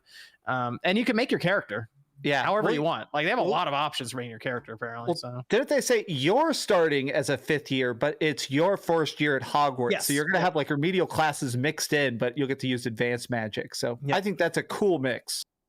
Yep. Yeah, it makes it a bit more interesting, I would say, to do it that way rather than just be like, oh, you're here for the first time. There you go. But yeah, like I said, I'm not a big Harry Potter person at all. But I mean, the game itself looks like Avalanche did some pretty. I'm shocked at how ambitious this looks for them. When I'm used to them doing things like Disney Infinity or Dragon Ball Sagas. Nate, you have any comment on Hogwarts Legacy? I mean, I didn't watch the State of Play because I don't care about the Harry Potter games, movies, universe. So the only thing I have to say on Hogwarts Legacy is fuck J.K. Rowling. True. And trans rights are human rights. True. Shiver on that note, maybe it's not the best way to say the transition, but Shiver Entertainment did the Switch version of Mortal Kombat. So maybe Shiver, they're in where Click lives. So What else did they do? They're your they're from neighbors. Florida. They're right next to Florida. you. Are you scared to say They're Florida? they're asking for dinner. They're coming to your place tonight, Click. Oh God. Okay. So there's like 4 people in that studio. They made us work We did have people in 24/7 to make apartment. Mortal Kombat on Switch. Avalanche did 25 to life as well. They might be able to pull this off. For what Oh my crime? god, that game. They did 25 to life. Oh my gosh. Okay, so I think that's everything. Well, we'll see how it looks on the Switch. I assume that's going to be one of the more interesting ones because everyone just wants to see what it looks like. So, Well, one more thing. So Uh-huh. Shiver, they worked Mortal Kombat. They worked as support on Madden, NFL, FIFA, Need for Speed, Guitar Hero, and Scribblenauts as well. So maybe it's them. Maybe it's them. all right, we'll see. We'll see what happens. Evan, we got Discord question over there. Yeah, we got a couple left. Is Oh, yeah. is Nintendo overreacting with delaying Advance Wars 1 and 2? Oh, you know what? Reacting? Overreacted for delaying it because of what's going on in with Ukraine and Russia right now. Because I think what they're trying to figure out is how they'd market that right now, and they're like, yeah, the first the first nation you fight against is kind of based on Russia. So Yeah. we're gonna just sidestep this game that's probably not even gonna sell 1 million copies. I think some people who have not played Advanced Wars don't realize that, yeah, the bad guys are pretty much Russia and you're battling against invading Russia. So it's like, maybe let's wait a sec on that. I think if you ever equate like delaying a video game over like real life, like human beings kind of thing, like if that's considered overreacting, like that's more of a personal perspective you need to look at. Like there are literally people giving up everything, and we can wait however long to play a game that you're probably going to play a couple times and then move on to something else. So no, I don't think they were overreacting. I was more surprised. If anything, they could have just been like, yeah, we're just going to roll this out and, you know, whatever. But the fact that they did decide to be like, hey, this is actually a really kind of scary time for a lot of people, we're going to wait. Like, it's respectable. Just seems tacky. You know, it just if you Insensitive. it just seems because like you're blowing up people in tanks and stuff, and it's like cartoony, and like you said, it's like it seems like they're making a parody of what's it could be taken that way by some people. So Yeah. it just seems tacky to release it right now. Just wait. I agree with Click and what everybody else said. Yeah, it wasn't an overreaction. I actually feel as though Nintendo could have done a little more, because delaying the game is a nice gesture, but we've seen Sony, Microsoft, Square Enix, numerous other companies, developers and publishers donate money to the Ukrainian refugees and the Ukrainian victims, and Nintendo delayed the game, and they didn't at least put a public statement out of making any donations to a Ukrainian charity fund. So I think they could have, you know, done the delay and said we are making a donation to the Ukrainians. True. Okay. Yeah, only the Yeah. Pokemon company did, but that's not Nintendo. So Right. Mhm. Okay. Max, do you have to run? I do have to run. Sorry, I got to go hang out with some friends. I do want to say I'm doing three big videos next week. If y'all want to watch it, I'm doing a video about Returnal Co-op. I have a review for Tiny Tina's Wonderlands, and I have a gigantic, super long video about Ghostwire Tokyo. Cool. All right, dude. That's good. take it That's easy, Max, man. Dreamcast guy. Hogwarts. You got another Discord question, Evan? Is the LG C1 OLED still the TV to get, or is there something else that is recommended? I heard someone say the C2 was around the corner. The C2. I mean, yeah, I think we're getting close to some newer sets coming out. So you might want to hold off just see. But like they didn't do a meaningful update even with the C1 necessarily. It's just availability was a bit easier because it was new. So maybe just see where we are with the C2. Otherwise, you might see some C1s get a little cheaper. So if anything else, I would just wait for that just to see where we are with it. And how Unless much you want it better are for- those? How much better are those than the CX? You're fine with the CX. it's they didn't really do a ton that's like, wow, this is, I gotta go get it. Like, it's not like, oh, it's 8K now or something. Still same high frame rate, G-Sync, all of this. So you're good with the CX. You got another one, Evan? Last one's technically for MVG. He was looking for a developer, wondering about the difficulty of making the PS5 10 or 1440p compatible. That's like a main Extremely thing. difficult. Yeah. Extremely. So it's just 1,440Ps. Let me see. There's super chats we can roll through here. And threw me all off whack now after Nate came in. Let's see. This is from Taker saying, is Game of the Year Elden Rings to lose? Can Breath of the Wild 2 compete? I feel like we have to see Breath of the Wild 2 first. We gotta see it first. I made a video saying that I think that it can be as good if they, or better if they do certain things, because the base is already there. Some people got mad at that, even though people made videos talk about how Elden Ring is gonna be the greatest thing ever, and nobody got mad at that. But it's all good. But yeah, I think that it personally can be, because the base of what they're working on is complete, and it's also completely different too. I mean, it's an interactive open world game, you know. So you never know. There's a bunch of games I'm sure that come out this year. Never know. Some good surprise. Yeah, an indie game could show up and be like, "This is incredible. This is the greatest thing ever." How about Gotham Knights? That game is looking incredible. God of War could show up. They got all kinds of stuff coming. You never know. You never know. Right. Never know.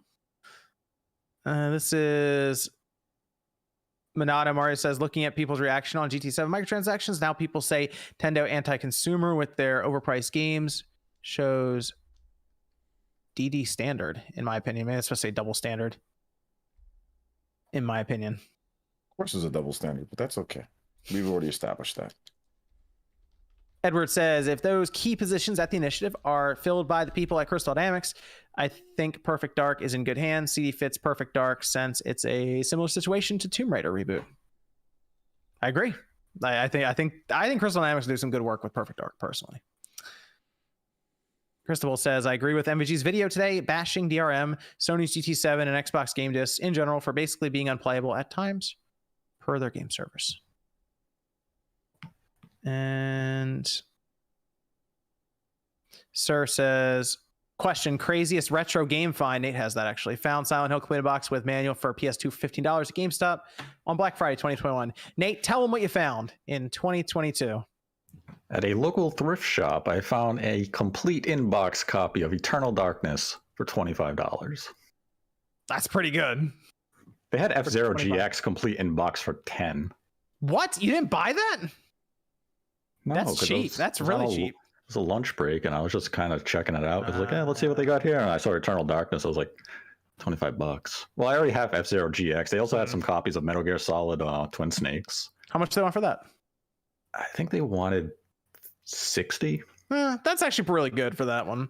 That's actually, I think, close to, I think that's over right at $100 now, or a little. It's right around there. That's not bad. That seems like a gold mine. They had Silent Hill 3, I think it was, for like 96 on the PS2. Yeah, they had Twilight Princess on GameCube, but it was just the disc. They wanted $100 for it. What? Yeah, out of their mind. Like, nah, you how need much the, is how much is that thing? box. How much is that thing complete? I had that game like mint. How much is complete? Ooh. Interesting. Just a disc for $100? Weird. Yeah, I was like, that's ridiculous. I was like, if you had the box, if you were missing the instruction manual, I'd say, okay, $100, it doesn't seem too bad. But I was like, no, $100 just for the disc. They had Paper Mario and Thousand Year Door. They wanted about $120 for that complete in box. Yeah, that's actually, for Paper Mario. Joel says, PlayStation gamer for over 20 years, have over 400 platinum trophies. What they did with GT7 has my blood fuming. Sadly, people will forget by next week. Unless GT7 goes down again. Yeah, not if it goes down again. Yeah, that's kind of the way it works, though. Move on to the next thing. The news moves very, very fast now.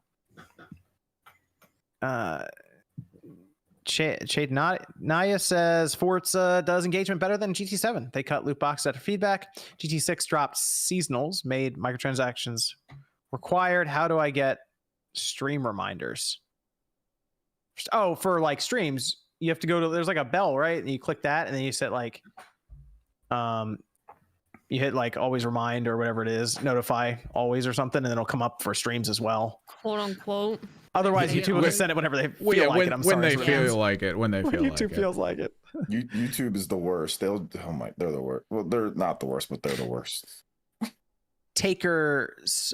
We just did that. Was the Elden Ring one. Sir says, question, craziest retro game found that one. And then Georgie says, Dreamcast guy, straight up fanboy. Okay, good talk, Dreamcast guy. Undermined Forza, but hyped up GT. Assetto Corsa is the best sim racer. Assetto Corsa. I've not played that. People aren't allowed to have opinions. You're not allowed to think that you're not allowed to have an opinion of which is better or not. That makes you a fanboy for you having an opinion on things. So there you go.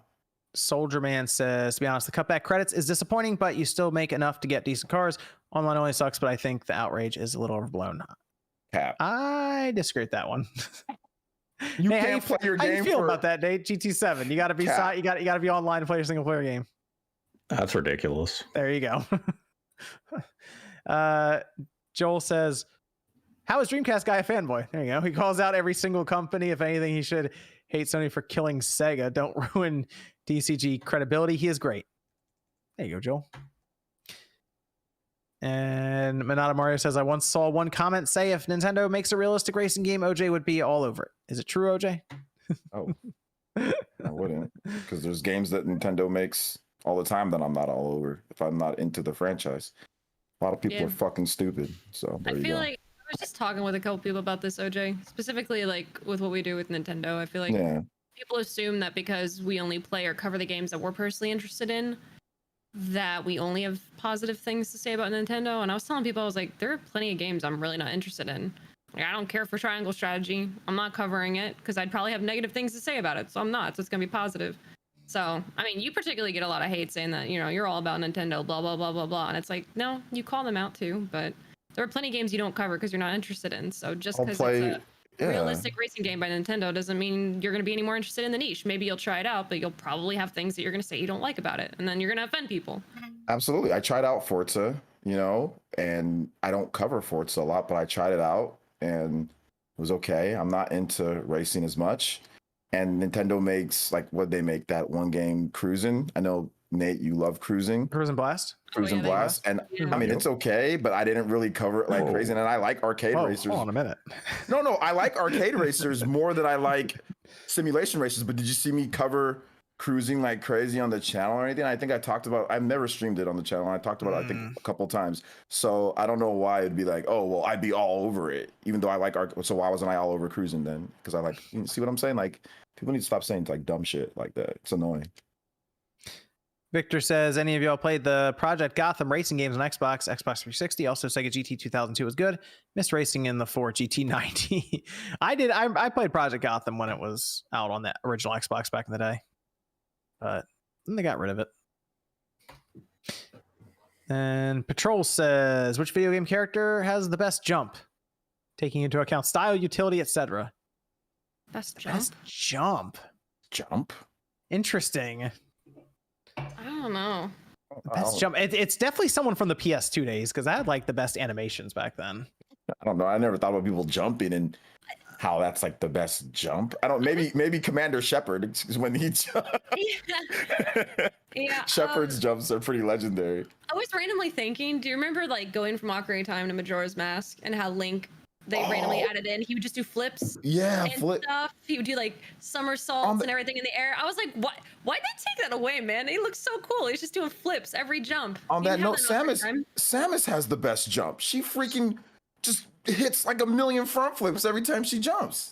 That'd be freaking dope. Yeah, I'm gonna go with Jack and Daxter on the PS2. When Jack jumps, the animation is really good for it, and they have Daxter, of course, popping off him at times and stuff. A couple different combinations of it. I think that might be the best jump. I'm gonna go with Faith Connors from Mirror's Edge because that entire game was about movement and jumping. Oh yeah, I could see that. I would say other than that, maybe like Spider-Man, like jumping off buildings and stuff. You can do like your swan dives and be on your phone.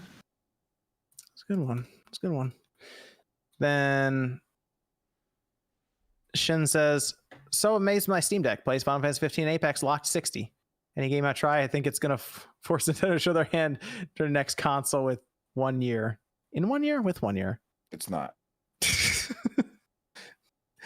Geeky Gaming says, with the allegations against Moon Studio, it's interesting that Microsoft does not actually own the studio, surprisingly.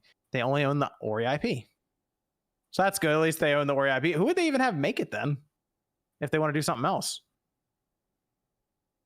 Is Ori just kind of up on the shelf now for a while? I mean, when you consider the way the Will of the Wisp really ended, they really don't need a sequel. At least not following the character of Ori. Yeah, I guess that's true. David says, is Halo Infinite on an Anthem trajectory? The concurrent player count is, yes. It is spiraling down. What's the player count looking like these days? It's like 4,000 concurrent. Ooh, really? That low? But Yeah, is that just the Steam number though? That's on Steam. You get Xbox. Because the consoles never tell you that anymore. Yeah, but we were at like 200. Like when it first dropped, it was like 250,000. So it's. I mean, that was the way the trilogy or the collection worked out. It was explosive at the beginning. But it's been sitting. It was sitting at like 50, 60,000 concurrent, and it's just slowly been grinding down and down and down and down. It's like, yeah, peak today was 11K. Players right now is 10. Yeah. So I feel like when they do the update, great, but they were not prepared for the live service model for this game. They just weren't. And it's just crazy to me because they must have changed their mind halfway through the development or something for this. I don't know. You don't show up with like content ready like that when it's been delayed for more than a year. Yeah. They're just fixing the graphics though. I think that's Feel right.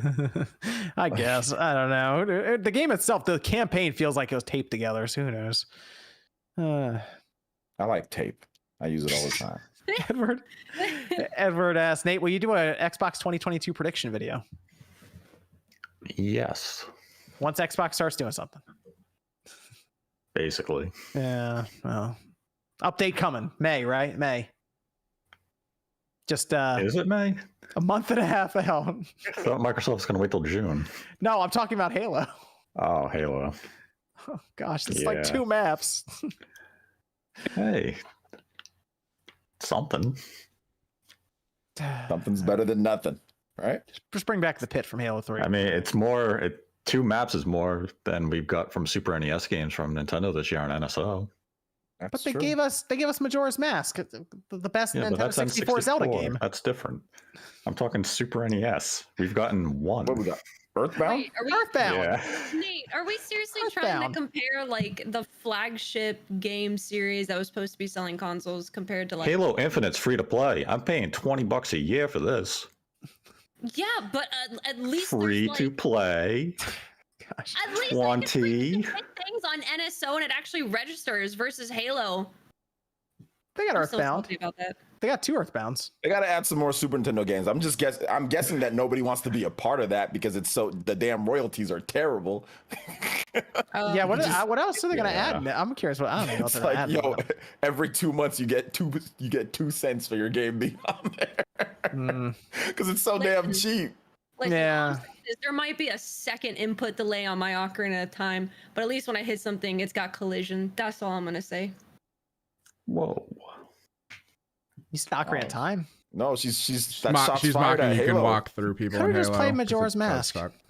You know what? You know what multiplayer has collision? Gears of War. Yeah, well, that's fine. Does it but, still you have know, players? Snap, I though? forgot about that franchise. This is my thing. Okay, I still can't get over Halo because like I wanted to like it, right? We were playing games. We were having fun. It was fun. great. Sean was like gargling in anger, and you're He laughing, and I'm was. laughing, and we're losing at the last second in these games. It's so much fun. But bro, like when I asked so many people, like, oh, well, why is this mechanic like this? And people are just like, oh, because it's Halo. I'm like, Yeah. that's not a It- reason. it's a game for people stuck, what, 2 decades ago by now? Yes, it's Yeah. for me. They you. want Hey. that. Halo is Listen, there. You know horse what I mean? tranquilizer. It was boring.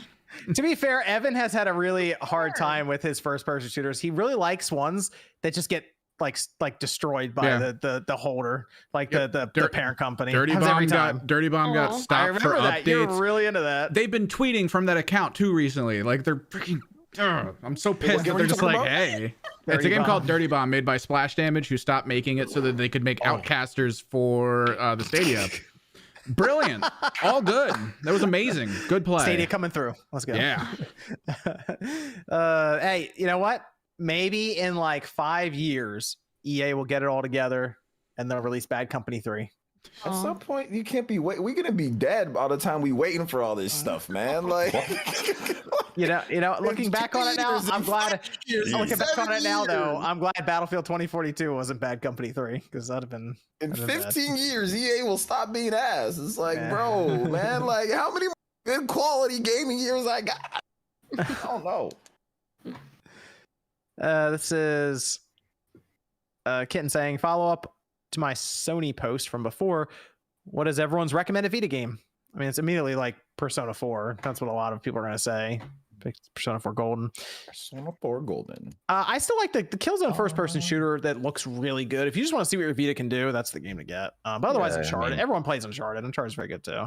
Uncharted, you get the Metal Gear Solid HD collection. I didn't like that one as much. When it rains, it's like 20 frames per second. I know, but it's still cool to have Yeah. Metal Gear Solid Oh. 2 in that handheld. If only Another- there was a handheld that Konami could port these games to. If Oh. only. If only. The cell phone. Silence. The handheld pachinko machine now. Also, Yeah, Soul Sacrifice is underrated on the Soul PS Sacrifice, Vita. I like Soul Yeah. Sacrifice. East Celceta is a really good entry to that franchise. On Free, is Vita. it free? It's Freedom Wars. Oh yeah, Freedom Wars. I like that one. The Freedom Wars Wipeout is game is okay. good. Luminez Symphonic is a good one. There's a lot of good games on the Vita. There you go. This is from Mark saying, check out Donkey's video, Elden Ring versus Horizon. Horizon is beautiful, but Aloy and the world itself is boring. Even my voiceless Elden Ring character is fun. And some people just do not like Aloy in that game. I think what I'm coming to like realize is that there's like different types of people in the world, right? And they tend to like different types of games, but like Elden Ring is much more about like doing. So like I feel like people who like there are people in life where you do things, like you go do activities together, and then you have people that like you sit and you talk about things with, right? That's like not Sean. That's not Sean. He's screaming at his TV like, oh, he's like doing this in a video. Yeah. So like I feel like they're very different. Like they're quote unquote open world, but Elden Ring's about like go, fail, die, and Horizon's more about like talking. You fight mechs and stuff, but then there's more talking. So very different crowds that I think it appeals to. Keith says, is OJ in the chat correcting Max when he says games pass and telling him his click? She needs to play Resident Evil. Love you all except Sean. No, I didn't correct anybody. That's because Max would say games pass. That's what he says. Instead of Game Pass? Instead of Game Pass, you say games pass, so you joke about it. Yeah. I didn't even notice, to be honest. I corrected him one time. The Uncharted Wolf says, almost spit out my coffee playing Final Fantasy Origin when Jack's said BS and listened to Limp Bizkit Game of the Year. I really wanted to like Final Fantasy Origin. That's a Black Friday Wario 64 special. Yeah, I have a hard time. I have a hard time recommending it, unfortunately, because like it's bad in the sense that stuff like that happens where it's like, okay, it's so bad it's funny, but like the problem is I came off of Elden Ring, which is arguably the greatest Souls games made, and this is just trying to be a carbon copy of a Souls game with some like Final Fantasy thrown in, and it just doesn't hold off that well. It's Neo, you know, it's a bit of Neo, it's a bit of Souls, but the problem is that they shouldn't have used Final Fantasy. I know that you got the name, but this really shouldn't have been a Final Fantasy game. They have really stupid. If you've played FF1, Max isn't here, but they have really dumb like Easter eggs to it. It's just. Also, I'm like, don't you go to like a Mako reactor in it at one point in the game? I'm like 5 hours in, and I have like 500 pieces of armor for some reason. Jeez. Why do I have that much armor? And it's like, go through it. I'm like, why? I don't want to. It's all duplicates and stuff. That is starkly different from Elden Ring. Just get rid of this. Like, I don't get it.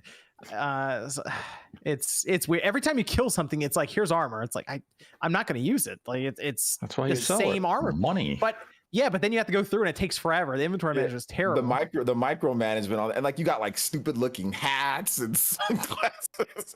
All these different clothes it's like, wait, what? Yeah, that game, that's a Wario 64 special. Yeah, it's solid. It's a solid $20-$25 pickup, I'd say. It's still probably going to be better than Forspoken. Yeah, I don't have a lot of hope for that game. I think Forspoken will be better. Square's rolling some zeros right now. This isn't good right now for them. They're Triangle Strategy is a super dub, but yes. That's Team Asana. Like Square's just like, you guys do what you want over here, okay? We're gonna take care of. We'll be over here making Babylon's Fall. Thank you. We got Live Alive coming. Let's go. Gosh, yeah. Shinru says, I see what you're saying, though, John. I see what you're saying. It's weird because the games that I should attribute to Square that feel like they're from old Square, I don't anymore. It's like they just keep messing up these other games, and I'm like, hey, Final Fantasy VII Remake Part 2 better hit. That's all I know. If we have to just throw all this junk away to get a really good Part 2, then fine, I'll take it. I've still got Final Fantasy 16. Yeah, I'm actually very hopeful for 16 because the lead there for 14 obviously knows what they're doing, so I think it's gonna be good. I do. Shinru says, again, that's something I'm not even thinking about Square. I'm thinking about the lead for Final Fantasy 14 taking over for that. That's why I'm thinking like 7 remake. They got to redeem themselves with that. What are you doing with that? Shinru says, with the Halo Infinite in development trouble, roadmap non-existent, content being delayed, why should people buy an Xbox Series console if you can get Game Pass on PC? Well, if they don't have a PC with a video card in it now, it's probably going to cost Yeah. you like 4 Xbox Series X systems to make one. Yeah, it's gonna be a barrier of entry at that point. It's the classic. Why would you? I mean, you want to buy a console if you want to play. If you want like easy access, easy games, easy be able to Easy just hook boot up and up. play. Yeah, Yeah. easy boot up. Like it's the same reason. Evan and I know we've seen it. We like explain all the benefits of a PC. We're like, look, you can do this, this, and this. There's no online payments, and they're like, can I put it under my TV and will it work? Like that's what do I have to plug in? And it's like, okay, we're just gonna sell you this PlayStation 4 instead. I mean, it's Yeah. less talking for us. We could always buy a mini computer, but And that then we starts would getting sell them people used weird. games. So even for us as a Yeah. store, we'd want them to buy the console. Yeah, the physical stores are never going to want you to buy PC. Oh. Demi Crow says Harry Potter books are too long. There you go. You might not like to read. I think it was the 4th book. At one point there, one of my friends brought in a book, and I'm like, Did you pick up like an encyclopedia? One of the books was like way Sure. longer than the others. Yeah, Like they're they like pretty. quadrupled the size. I think it was the 4th Beefy. book. Yeah. Christian says, do any of you have a jailbroken PS4 and use it? I do not. Well, I don't have one that's jailbroken I use right now. Daniel says Triangle Strategy has me pretty hyped for Live Alive. I'm really hoping for a Chrono Trigger in HD2D style. You know, Live Alive is a very different game than Triangle Strategy, but I'm guessing you just talk about the art style then. We need Chrono Trigger, Battle Pass, live service, micro. We need the whole deal. Get Platinum involved. Listen, Get Listen. anyone you can in here. We'll just mix them all together. Let's go. as a Chrono Trigger super fan, that's my favorite game of all time. There's the only option is HD 2D at this point. They're not going to remake Yeah. the game. No. The only option is that they're saving it for some type of big announcement, HD 2D for like $60. That'd be pretty Like, big though. full price. Yeah, like that. There's no other option outside of that's what they're doing. So there you go. It has to be. Nate, do you know anything about this? I am not aware of any Chrono you Trigger go. project in active development. There you go. Square Enix needs to be aware that they need to make this. Then, if that's I'm sure they know. They just like torturing. look, it's not on the Super Nintendo Classic. They're sure as hell not going to put on the NSO. It's just they did a random. Nomura's update about to on get his PC. hands on Chrono Trigger. You know it's about to happen. They did a random update on PC where they made it way better. Like They did. Ultra wide support. Good stuff. and they sped up like the gameplay. Like you can do like speed gameplay and some other. They did some other things. It's cool. That seems like stuff that you would do for like a remaster or stuff that you would do for like a re-release of some sort. It's like, why do you wait 4 years? Dude, they haven't touched the game in 4 years on PC or whatever. Like, they need to do something. Daniel says, Switch sale. Should I get Ace Attorney Trilogy or Chronicles to start off with this style of game? Go back as far as you can, whatever's the first one. I just have to. I keep telling myself I'm gonna get an Ace Attorney, and I just never do. It's a lot of talking. Yeah. Yeah, Not the a lot of entire game doing. is talking. Talking People and tell me it's incredible and stuff, clicking. and I'm like, it's fun. If you're into the Yeah. narrative talking stuff, yeah, like I think the people that like Ace Attorney also like maybe they like visual novels too. I mean, I don't know. Well, it is like a visual novel, but with puzzle solving based on yeah, the with language. yeah. I mean, what's the first case? What's the guy's name? Seymour Butts or something? What's his name is something Butts because Is that from The they make Simpsons? because they make the terrible joke. They're like, if it stinks, it must be the butts. I was like, really game making. This is, Mr. Job says on TVs, wait for C2 and buy C1 price drop. If you can wait longer, the QD OLED tech from Samsung's very promising. That's his name, Larry Butts. Jonathan says, shout out Player Essence and Misclick. Who's the best Mario Kart racer in the Spawncast and favorite new course? It's Coconut Mall, right? I think I play it the most. I think so. I Yeah, might be the best, but you I'm definitely- trash. So Bro, I played for like 3 hours the other day and I rage quit. I couldn't do it anymore. Oh Yeah. no! yeah, Screw the Mario game is Kart 8. frustrating. Turn the guardrails on. You'll be okay. The autopilot, yeah. Listen, it's not that I'm bad at the game, right? Like, ego check here. Yeah. I'm decent at the game, but it's the way the game is set up, man. It's very arcadey. Catch up and it's meant to mechanics and be- RNG based things for the losers. Yep. Well, yeah, it's basically like it definitely kind of it helps bridge the gap between all players, you know. So it Screw definitely that. encourages. it doesn't necessarily always encourage strategy. If you're gonna learn how to be strategic with that game, it's a very like niche way to do it. Did you get the wheel click? You run What? around the wheel. The wheel. You can get a Full Mario Kart controls? wheel. No, the No. wheel. You actually can get a wheel, like a real wheel. No, Force no, feedback I'm and good. everything. Oh man. I'm good, The way man. to do it, Click, to be good, you just got to pick like top tier cart combo and then have good luck. Then kind of that's how you do it. Crazy to me because it's like I don't know. Part of me is still salty because I just love Double Dash so much. I love how like every character had a different weight class. Each weight class had a different perk. You know, they had their own like pros and cons, the different carts.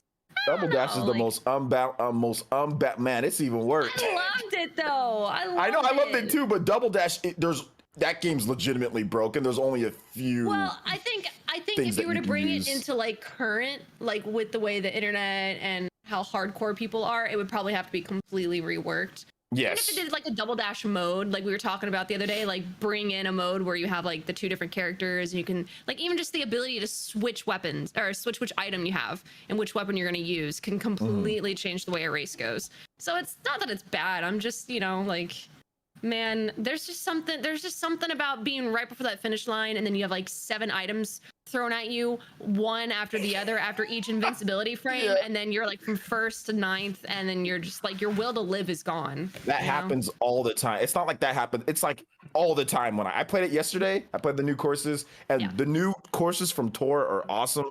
They're love great. Yeah. Yes, I love like the ninja, what was it, like the Shy Guy Ninja course? One is insane. There was so much going on. I was like you can fly up to the top and like they combine, like, it's really cool. So I do like that course. This is from Daniel saying, just picked up a sealed copy of Metal Gear HD Collection from PS3 for $35. Is that a steal or did I get robbed? You got robbed. The Legacy Collection is like $30 on eBay, brand new, I think. Is that the one with Metal Gear Solid 1, 2, and 3? Has everything. Yeah, it has VR missions and all of this on 2 Blu-rays. Yeah. It's very good. Very, very good. I recommend people pick that up.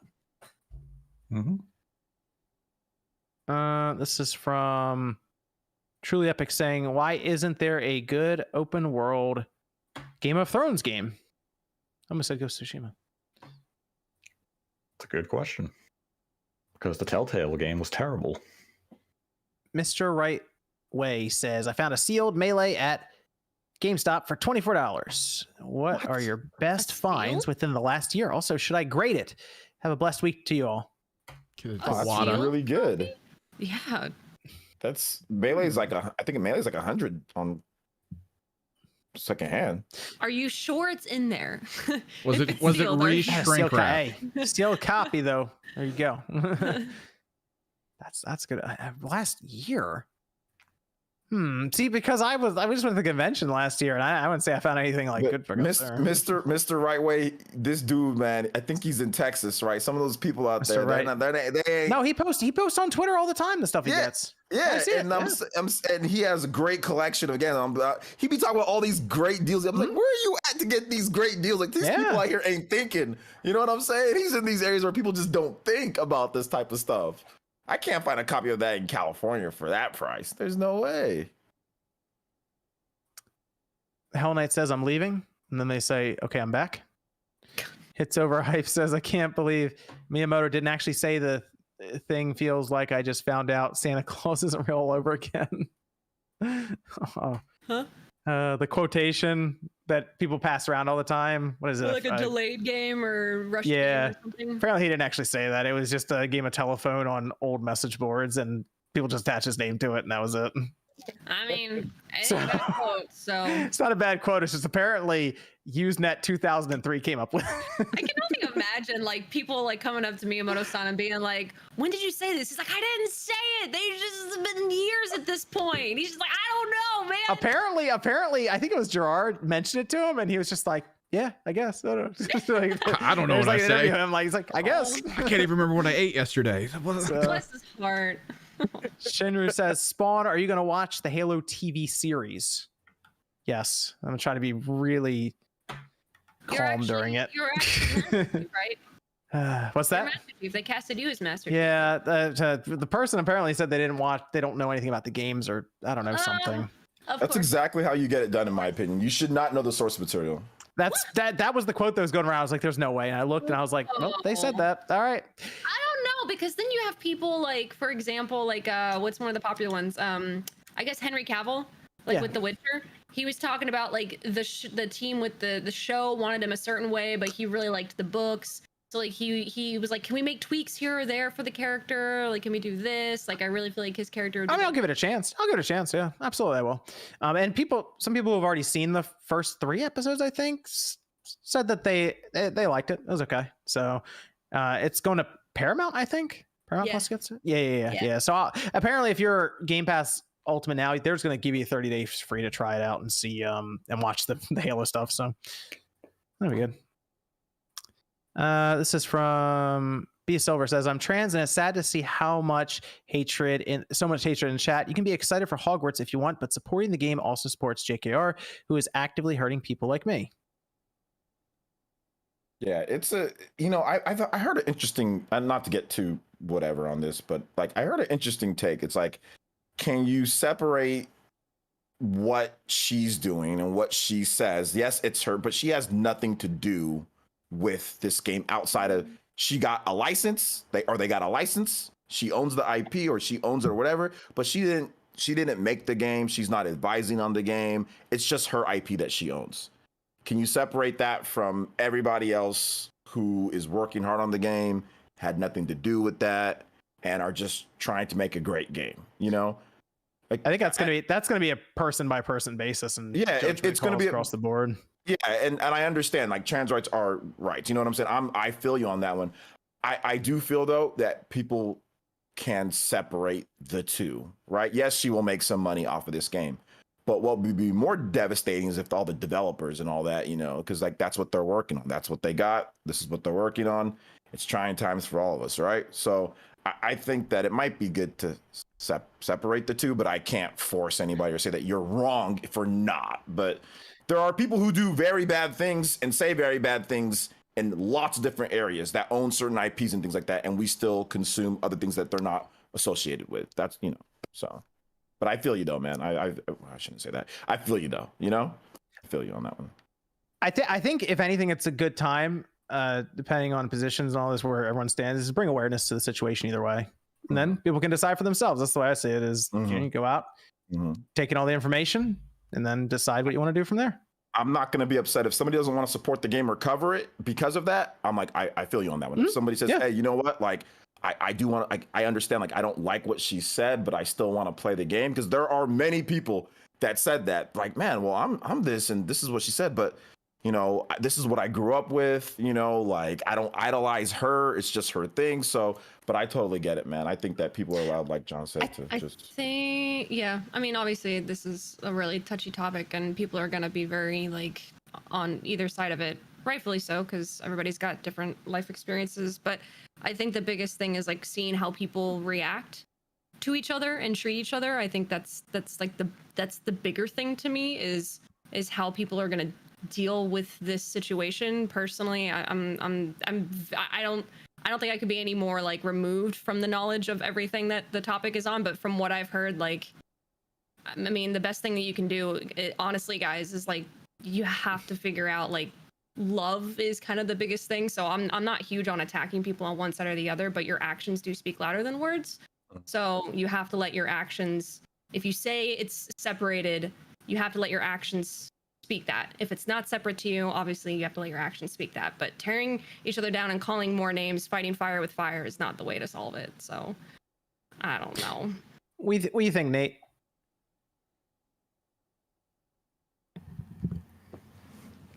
I said my piece earlier. Okay, there you go. You know what, John? I almost, not to, like I said, deviate too much, but it's almost like the whole Joe Rogan situation. It's like, I don't care if people still want to support him. It's just something that I'm not going to support, But I'm not going to be mad when other people want to support him. But I know how he feels about people like me. I know that's how he feels, because I just know. I grew up around people that were just like that. So I know. But if people want to watch him, I don't want to get him canceled. I don't want his stuff to not be out there. But me personally, I won't support him, So that's I would just see it as more a personal moral decision either way, because at the end of the whole thing, the game, I'll tell you now, Hogwarts Legacy, it's going to sell well. We're talking online, on Twitter, other places where it's a very small percentage of the overall buying population that's going to walk into the store, have no idea who she even is, and just buys it because it's the next Harry Potter thing. And at the end of the day, she's still going to be worth a stupid amount of money, $1 billion or whatever. That's basically it. So it's more, it comes down to your own moral judgment, and you decide for yourself what you want to do. And Sam Day says, thank you for everything. Had a difficult couple of years. Could I please get something signed by you guys? And thank you. We get too many games. Yeah, we'll be at too many games. You should stop by the table. We'll sign stuff. Sean should I be ain't there this signing time. nothing. Sean should be there Sean this better time, be so there this time. definitely bring a Balan copy. Oh Yeah, yeah, you have to. Oh, I need to get my balance signed by him too. Yeah, there was a guy that was very disappointed he wasn't actually there this last time because definitely had it. Hopefully we see him again this year. It'd be great. This is from Scott saying, anyone try and beat Melania in Elden Ring? They got to fix my sword, and then I'll beat her, okay? I think that was the last patch, but they also heavily nerfed a ton of stuff. So, Oh, I'm back to square one. All right. but the scaling should work, so you should be able to just beat her. down. Okay, well, if my scaling works, I'll try it again. Wait, they nerfed things in Elden Ring, so Yeah, they're like, Hoarfrost you guys Stomp. are having too much fun. Well, there were things Like, that you just have to suffer mechanically more. made it too easy for some people, I guess. I don't know. Yeah. It does suck for the player who may have finally found the Souls game that they thought was accessible because they found a weapon or a certain like spell, and Yeah, you then got that From just comes combo. in a few weeks later like Dark Souls of patches. yeah, now. we're just gonna make that not good anymore. And you're like, Exactly. My one well, all my that one fun I buddy was having is now gone. My one buddy on Yeah. Twitter was just going on a rampage My telling sword is everyone to do fixed. the Hoarfrost Stomp over and over again for everything, and then he just linked the patch note where they were like reduce damage, and he was like, They said the chat says my sword is fixed. All right, cool. I'll it check should it be out again. fixed. They said I'm the on it. scaling on weapons should be fixed. Just gonna pop the overpowered mimic. And we're gonna. I mean, they nerfed the mimic. I'm gonna throw this game out now. Now the mimic is like kind of stupid, and they changed the behavior so it won't do things well. It will just kind of stand there for a few seconds before it actually does something that's worthwhile, and then it might just take like 10 hits and it might run away and do nothing. It won't heal itself, and it won't throw the healing like berries continuously anymore. What about the They actually whirlwind bird? nerfed how it will heal itself. Wait, I saw something on Twitter. Did you guys see it where someone like hit a certain wall? Like, Yeah, people yeah. are starting to realize. People are Is that starting to legit? realize. Yeah, no, people are starting to realize that hidden walls. Glitched. Well, no, supposedly there's hidden walls you can hit twice to open, and then there's walls you can hit more. My buddy that's playing it on Twitch right now, he's found a bunch of 2-hit walls, and that's just the but thing what apparently. about the ones where it was literally like 2 minutes sped up of them just hitting the wall over and over and over, and it finally broke? It could be a bug, or it could be something they built in to screw with people. Oh my god. It only leads back to it didn't really even give you anything good. Because I actually went to that wall and just sat there, and it did take like a minute of just beating the hell out of it and shooting Kamehameha waves at it until it finally broke. Mm. What did you get? What did you get? Yeah. I think it One was- stone. I think it was an Ash of War. Oh, okay. Andy says, just beat the Dragonkin soldier in Elden Ring. Took me over 10 tries because its second phase is just punishing. Still love the game, though. There you go. And I'll have to check Streamlabs to make sure I got those two. Let me go around here. Let's go to OJ. Where can everyone find you? I'm right here on YouTube. Got some cool videos coming up. If you're into Nintendo RPGs, Chrono Trigger, got some dope stuff that I'm working on, retro gaming and all that. So make sure you check out the channel. And thanks to everybody who come out to the Spawncast pre-show. We're streaming pretty much daily on the channel as well. So yeah, thank you so much, Player Essence, right here on YouTube. Thanks for having me on and everything. It's fun. Let me go to Miss Click. Where can everyone find you? Yeah, thanks for having me. Good to be back. I'm glad I'm feeling better, but you guys can find me here on YouTube as Miss Click Gaming. I actually have a video coming out where we did some charity stuff with Starlight Children's Foundation and Nintendo with some friends playing, I think it was Mario Party. So it was really fun. So we'll have that up on the channel for you this week. But other than that, you can catch me doing daily streams on Twitch at twitch.tv/missclick_live, or just on other socials where we post about a lot of other life stuff on Instagram and Twitter. Let me see. Somebody said I missed one of their super chats. I'll double check. Let me go to Nate. Where can everyone find you? Find me on YouTube at Nate the Hate and on Twitter at Nate the Hate, followed by the number 2. We will not have a podcast this week as MVG is at GDC. Oh yeah, you just come back with some interesting information, right? I mean, anything he comes back with, I'm sure is going to be off the record conversation stuff. So it's not going to be anything that will be shared publicly. Oh, he can't come back with the Silent Hill drop. I mean, he could if whoever told him about it wants, to kill him. I missed the. Okay, let me look. So Evan, where can everyone find you? Find me on Twitter, Gamerix Project. If I'm going live for streams, I've been doing art streams Monday, Wednesday, Oh, and the chat got Friday. nuked. Okay, I was trying to figure out who super chat I missed. I will be coming back to it otherwise. Let me just check in the All right. But yeah, I've been Streamlabs 2. Go ahead, I'm sorry. doing the art streams Monday, Wednesday, Friday, and some gaming on Friday night. But yeah, if you're looking for anything I'm doing, just check me out on Twitter, Gamerix Project. Liam says, what are your initial thoughts on the new Mario tracks now that they are out? I was surprised that they brought the band back to the soundtrack again. That was something people brought up as a soundtrack. I think visually they look better than what they did originally in the trailer, because that was a big topic of conversation. But otherwise, it's a lot of tracks that most people played, except for the tour ones. It's cool to see those like actually in like an actual Outside Mario of a Kart mobile game. setting. Yeah. Mhm. Yeah. Mr. Stud Muffin says, did you guys hear that Strange to Paradise managed to sell 1 billion copies and get the first 11 out of 10 from IGN and GameStop? Got a higher score than Sonic Forces. Game inside the game is actually fun, and Jack is actually cool. Mhm. All right. I think that's... Oh, and then Shinru says, what would you rather have, a Souls-like Zelda game or a turn-based JRPG Zelda game? Hey, you know what? Check out Tunic. Kind of got that Souls-like in there with Zelda. But I actually wouldn't... I wouldn't mind to have a JRPG Zelda game, but a Souls one is kind of interesting. A JRPG Zelda would go ham, man. That'd be interesting. Nuts. I wouldn't mind seeing it. Okay, I think that's everything here. Okay, yep, we're good. All right, thanks everyone for joining us. Spawncast. We will be back next Saturday night, 9 p.m. Eastern time. We'll see you guys then.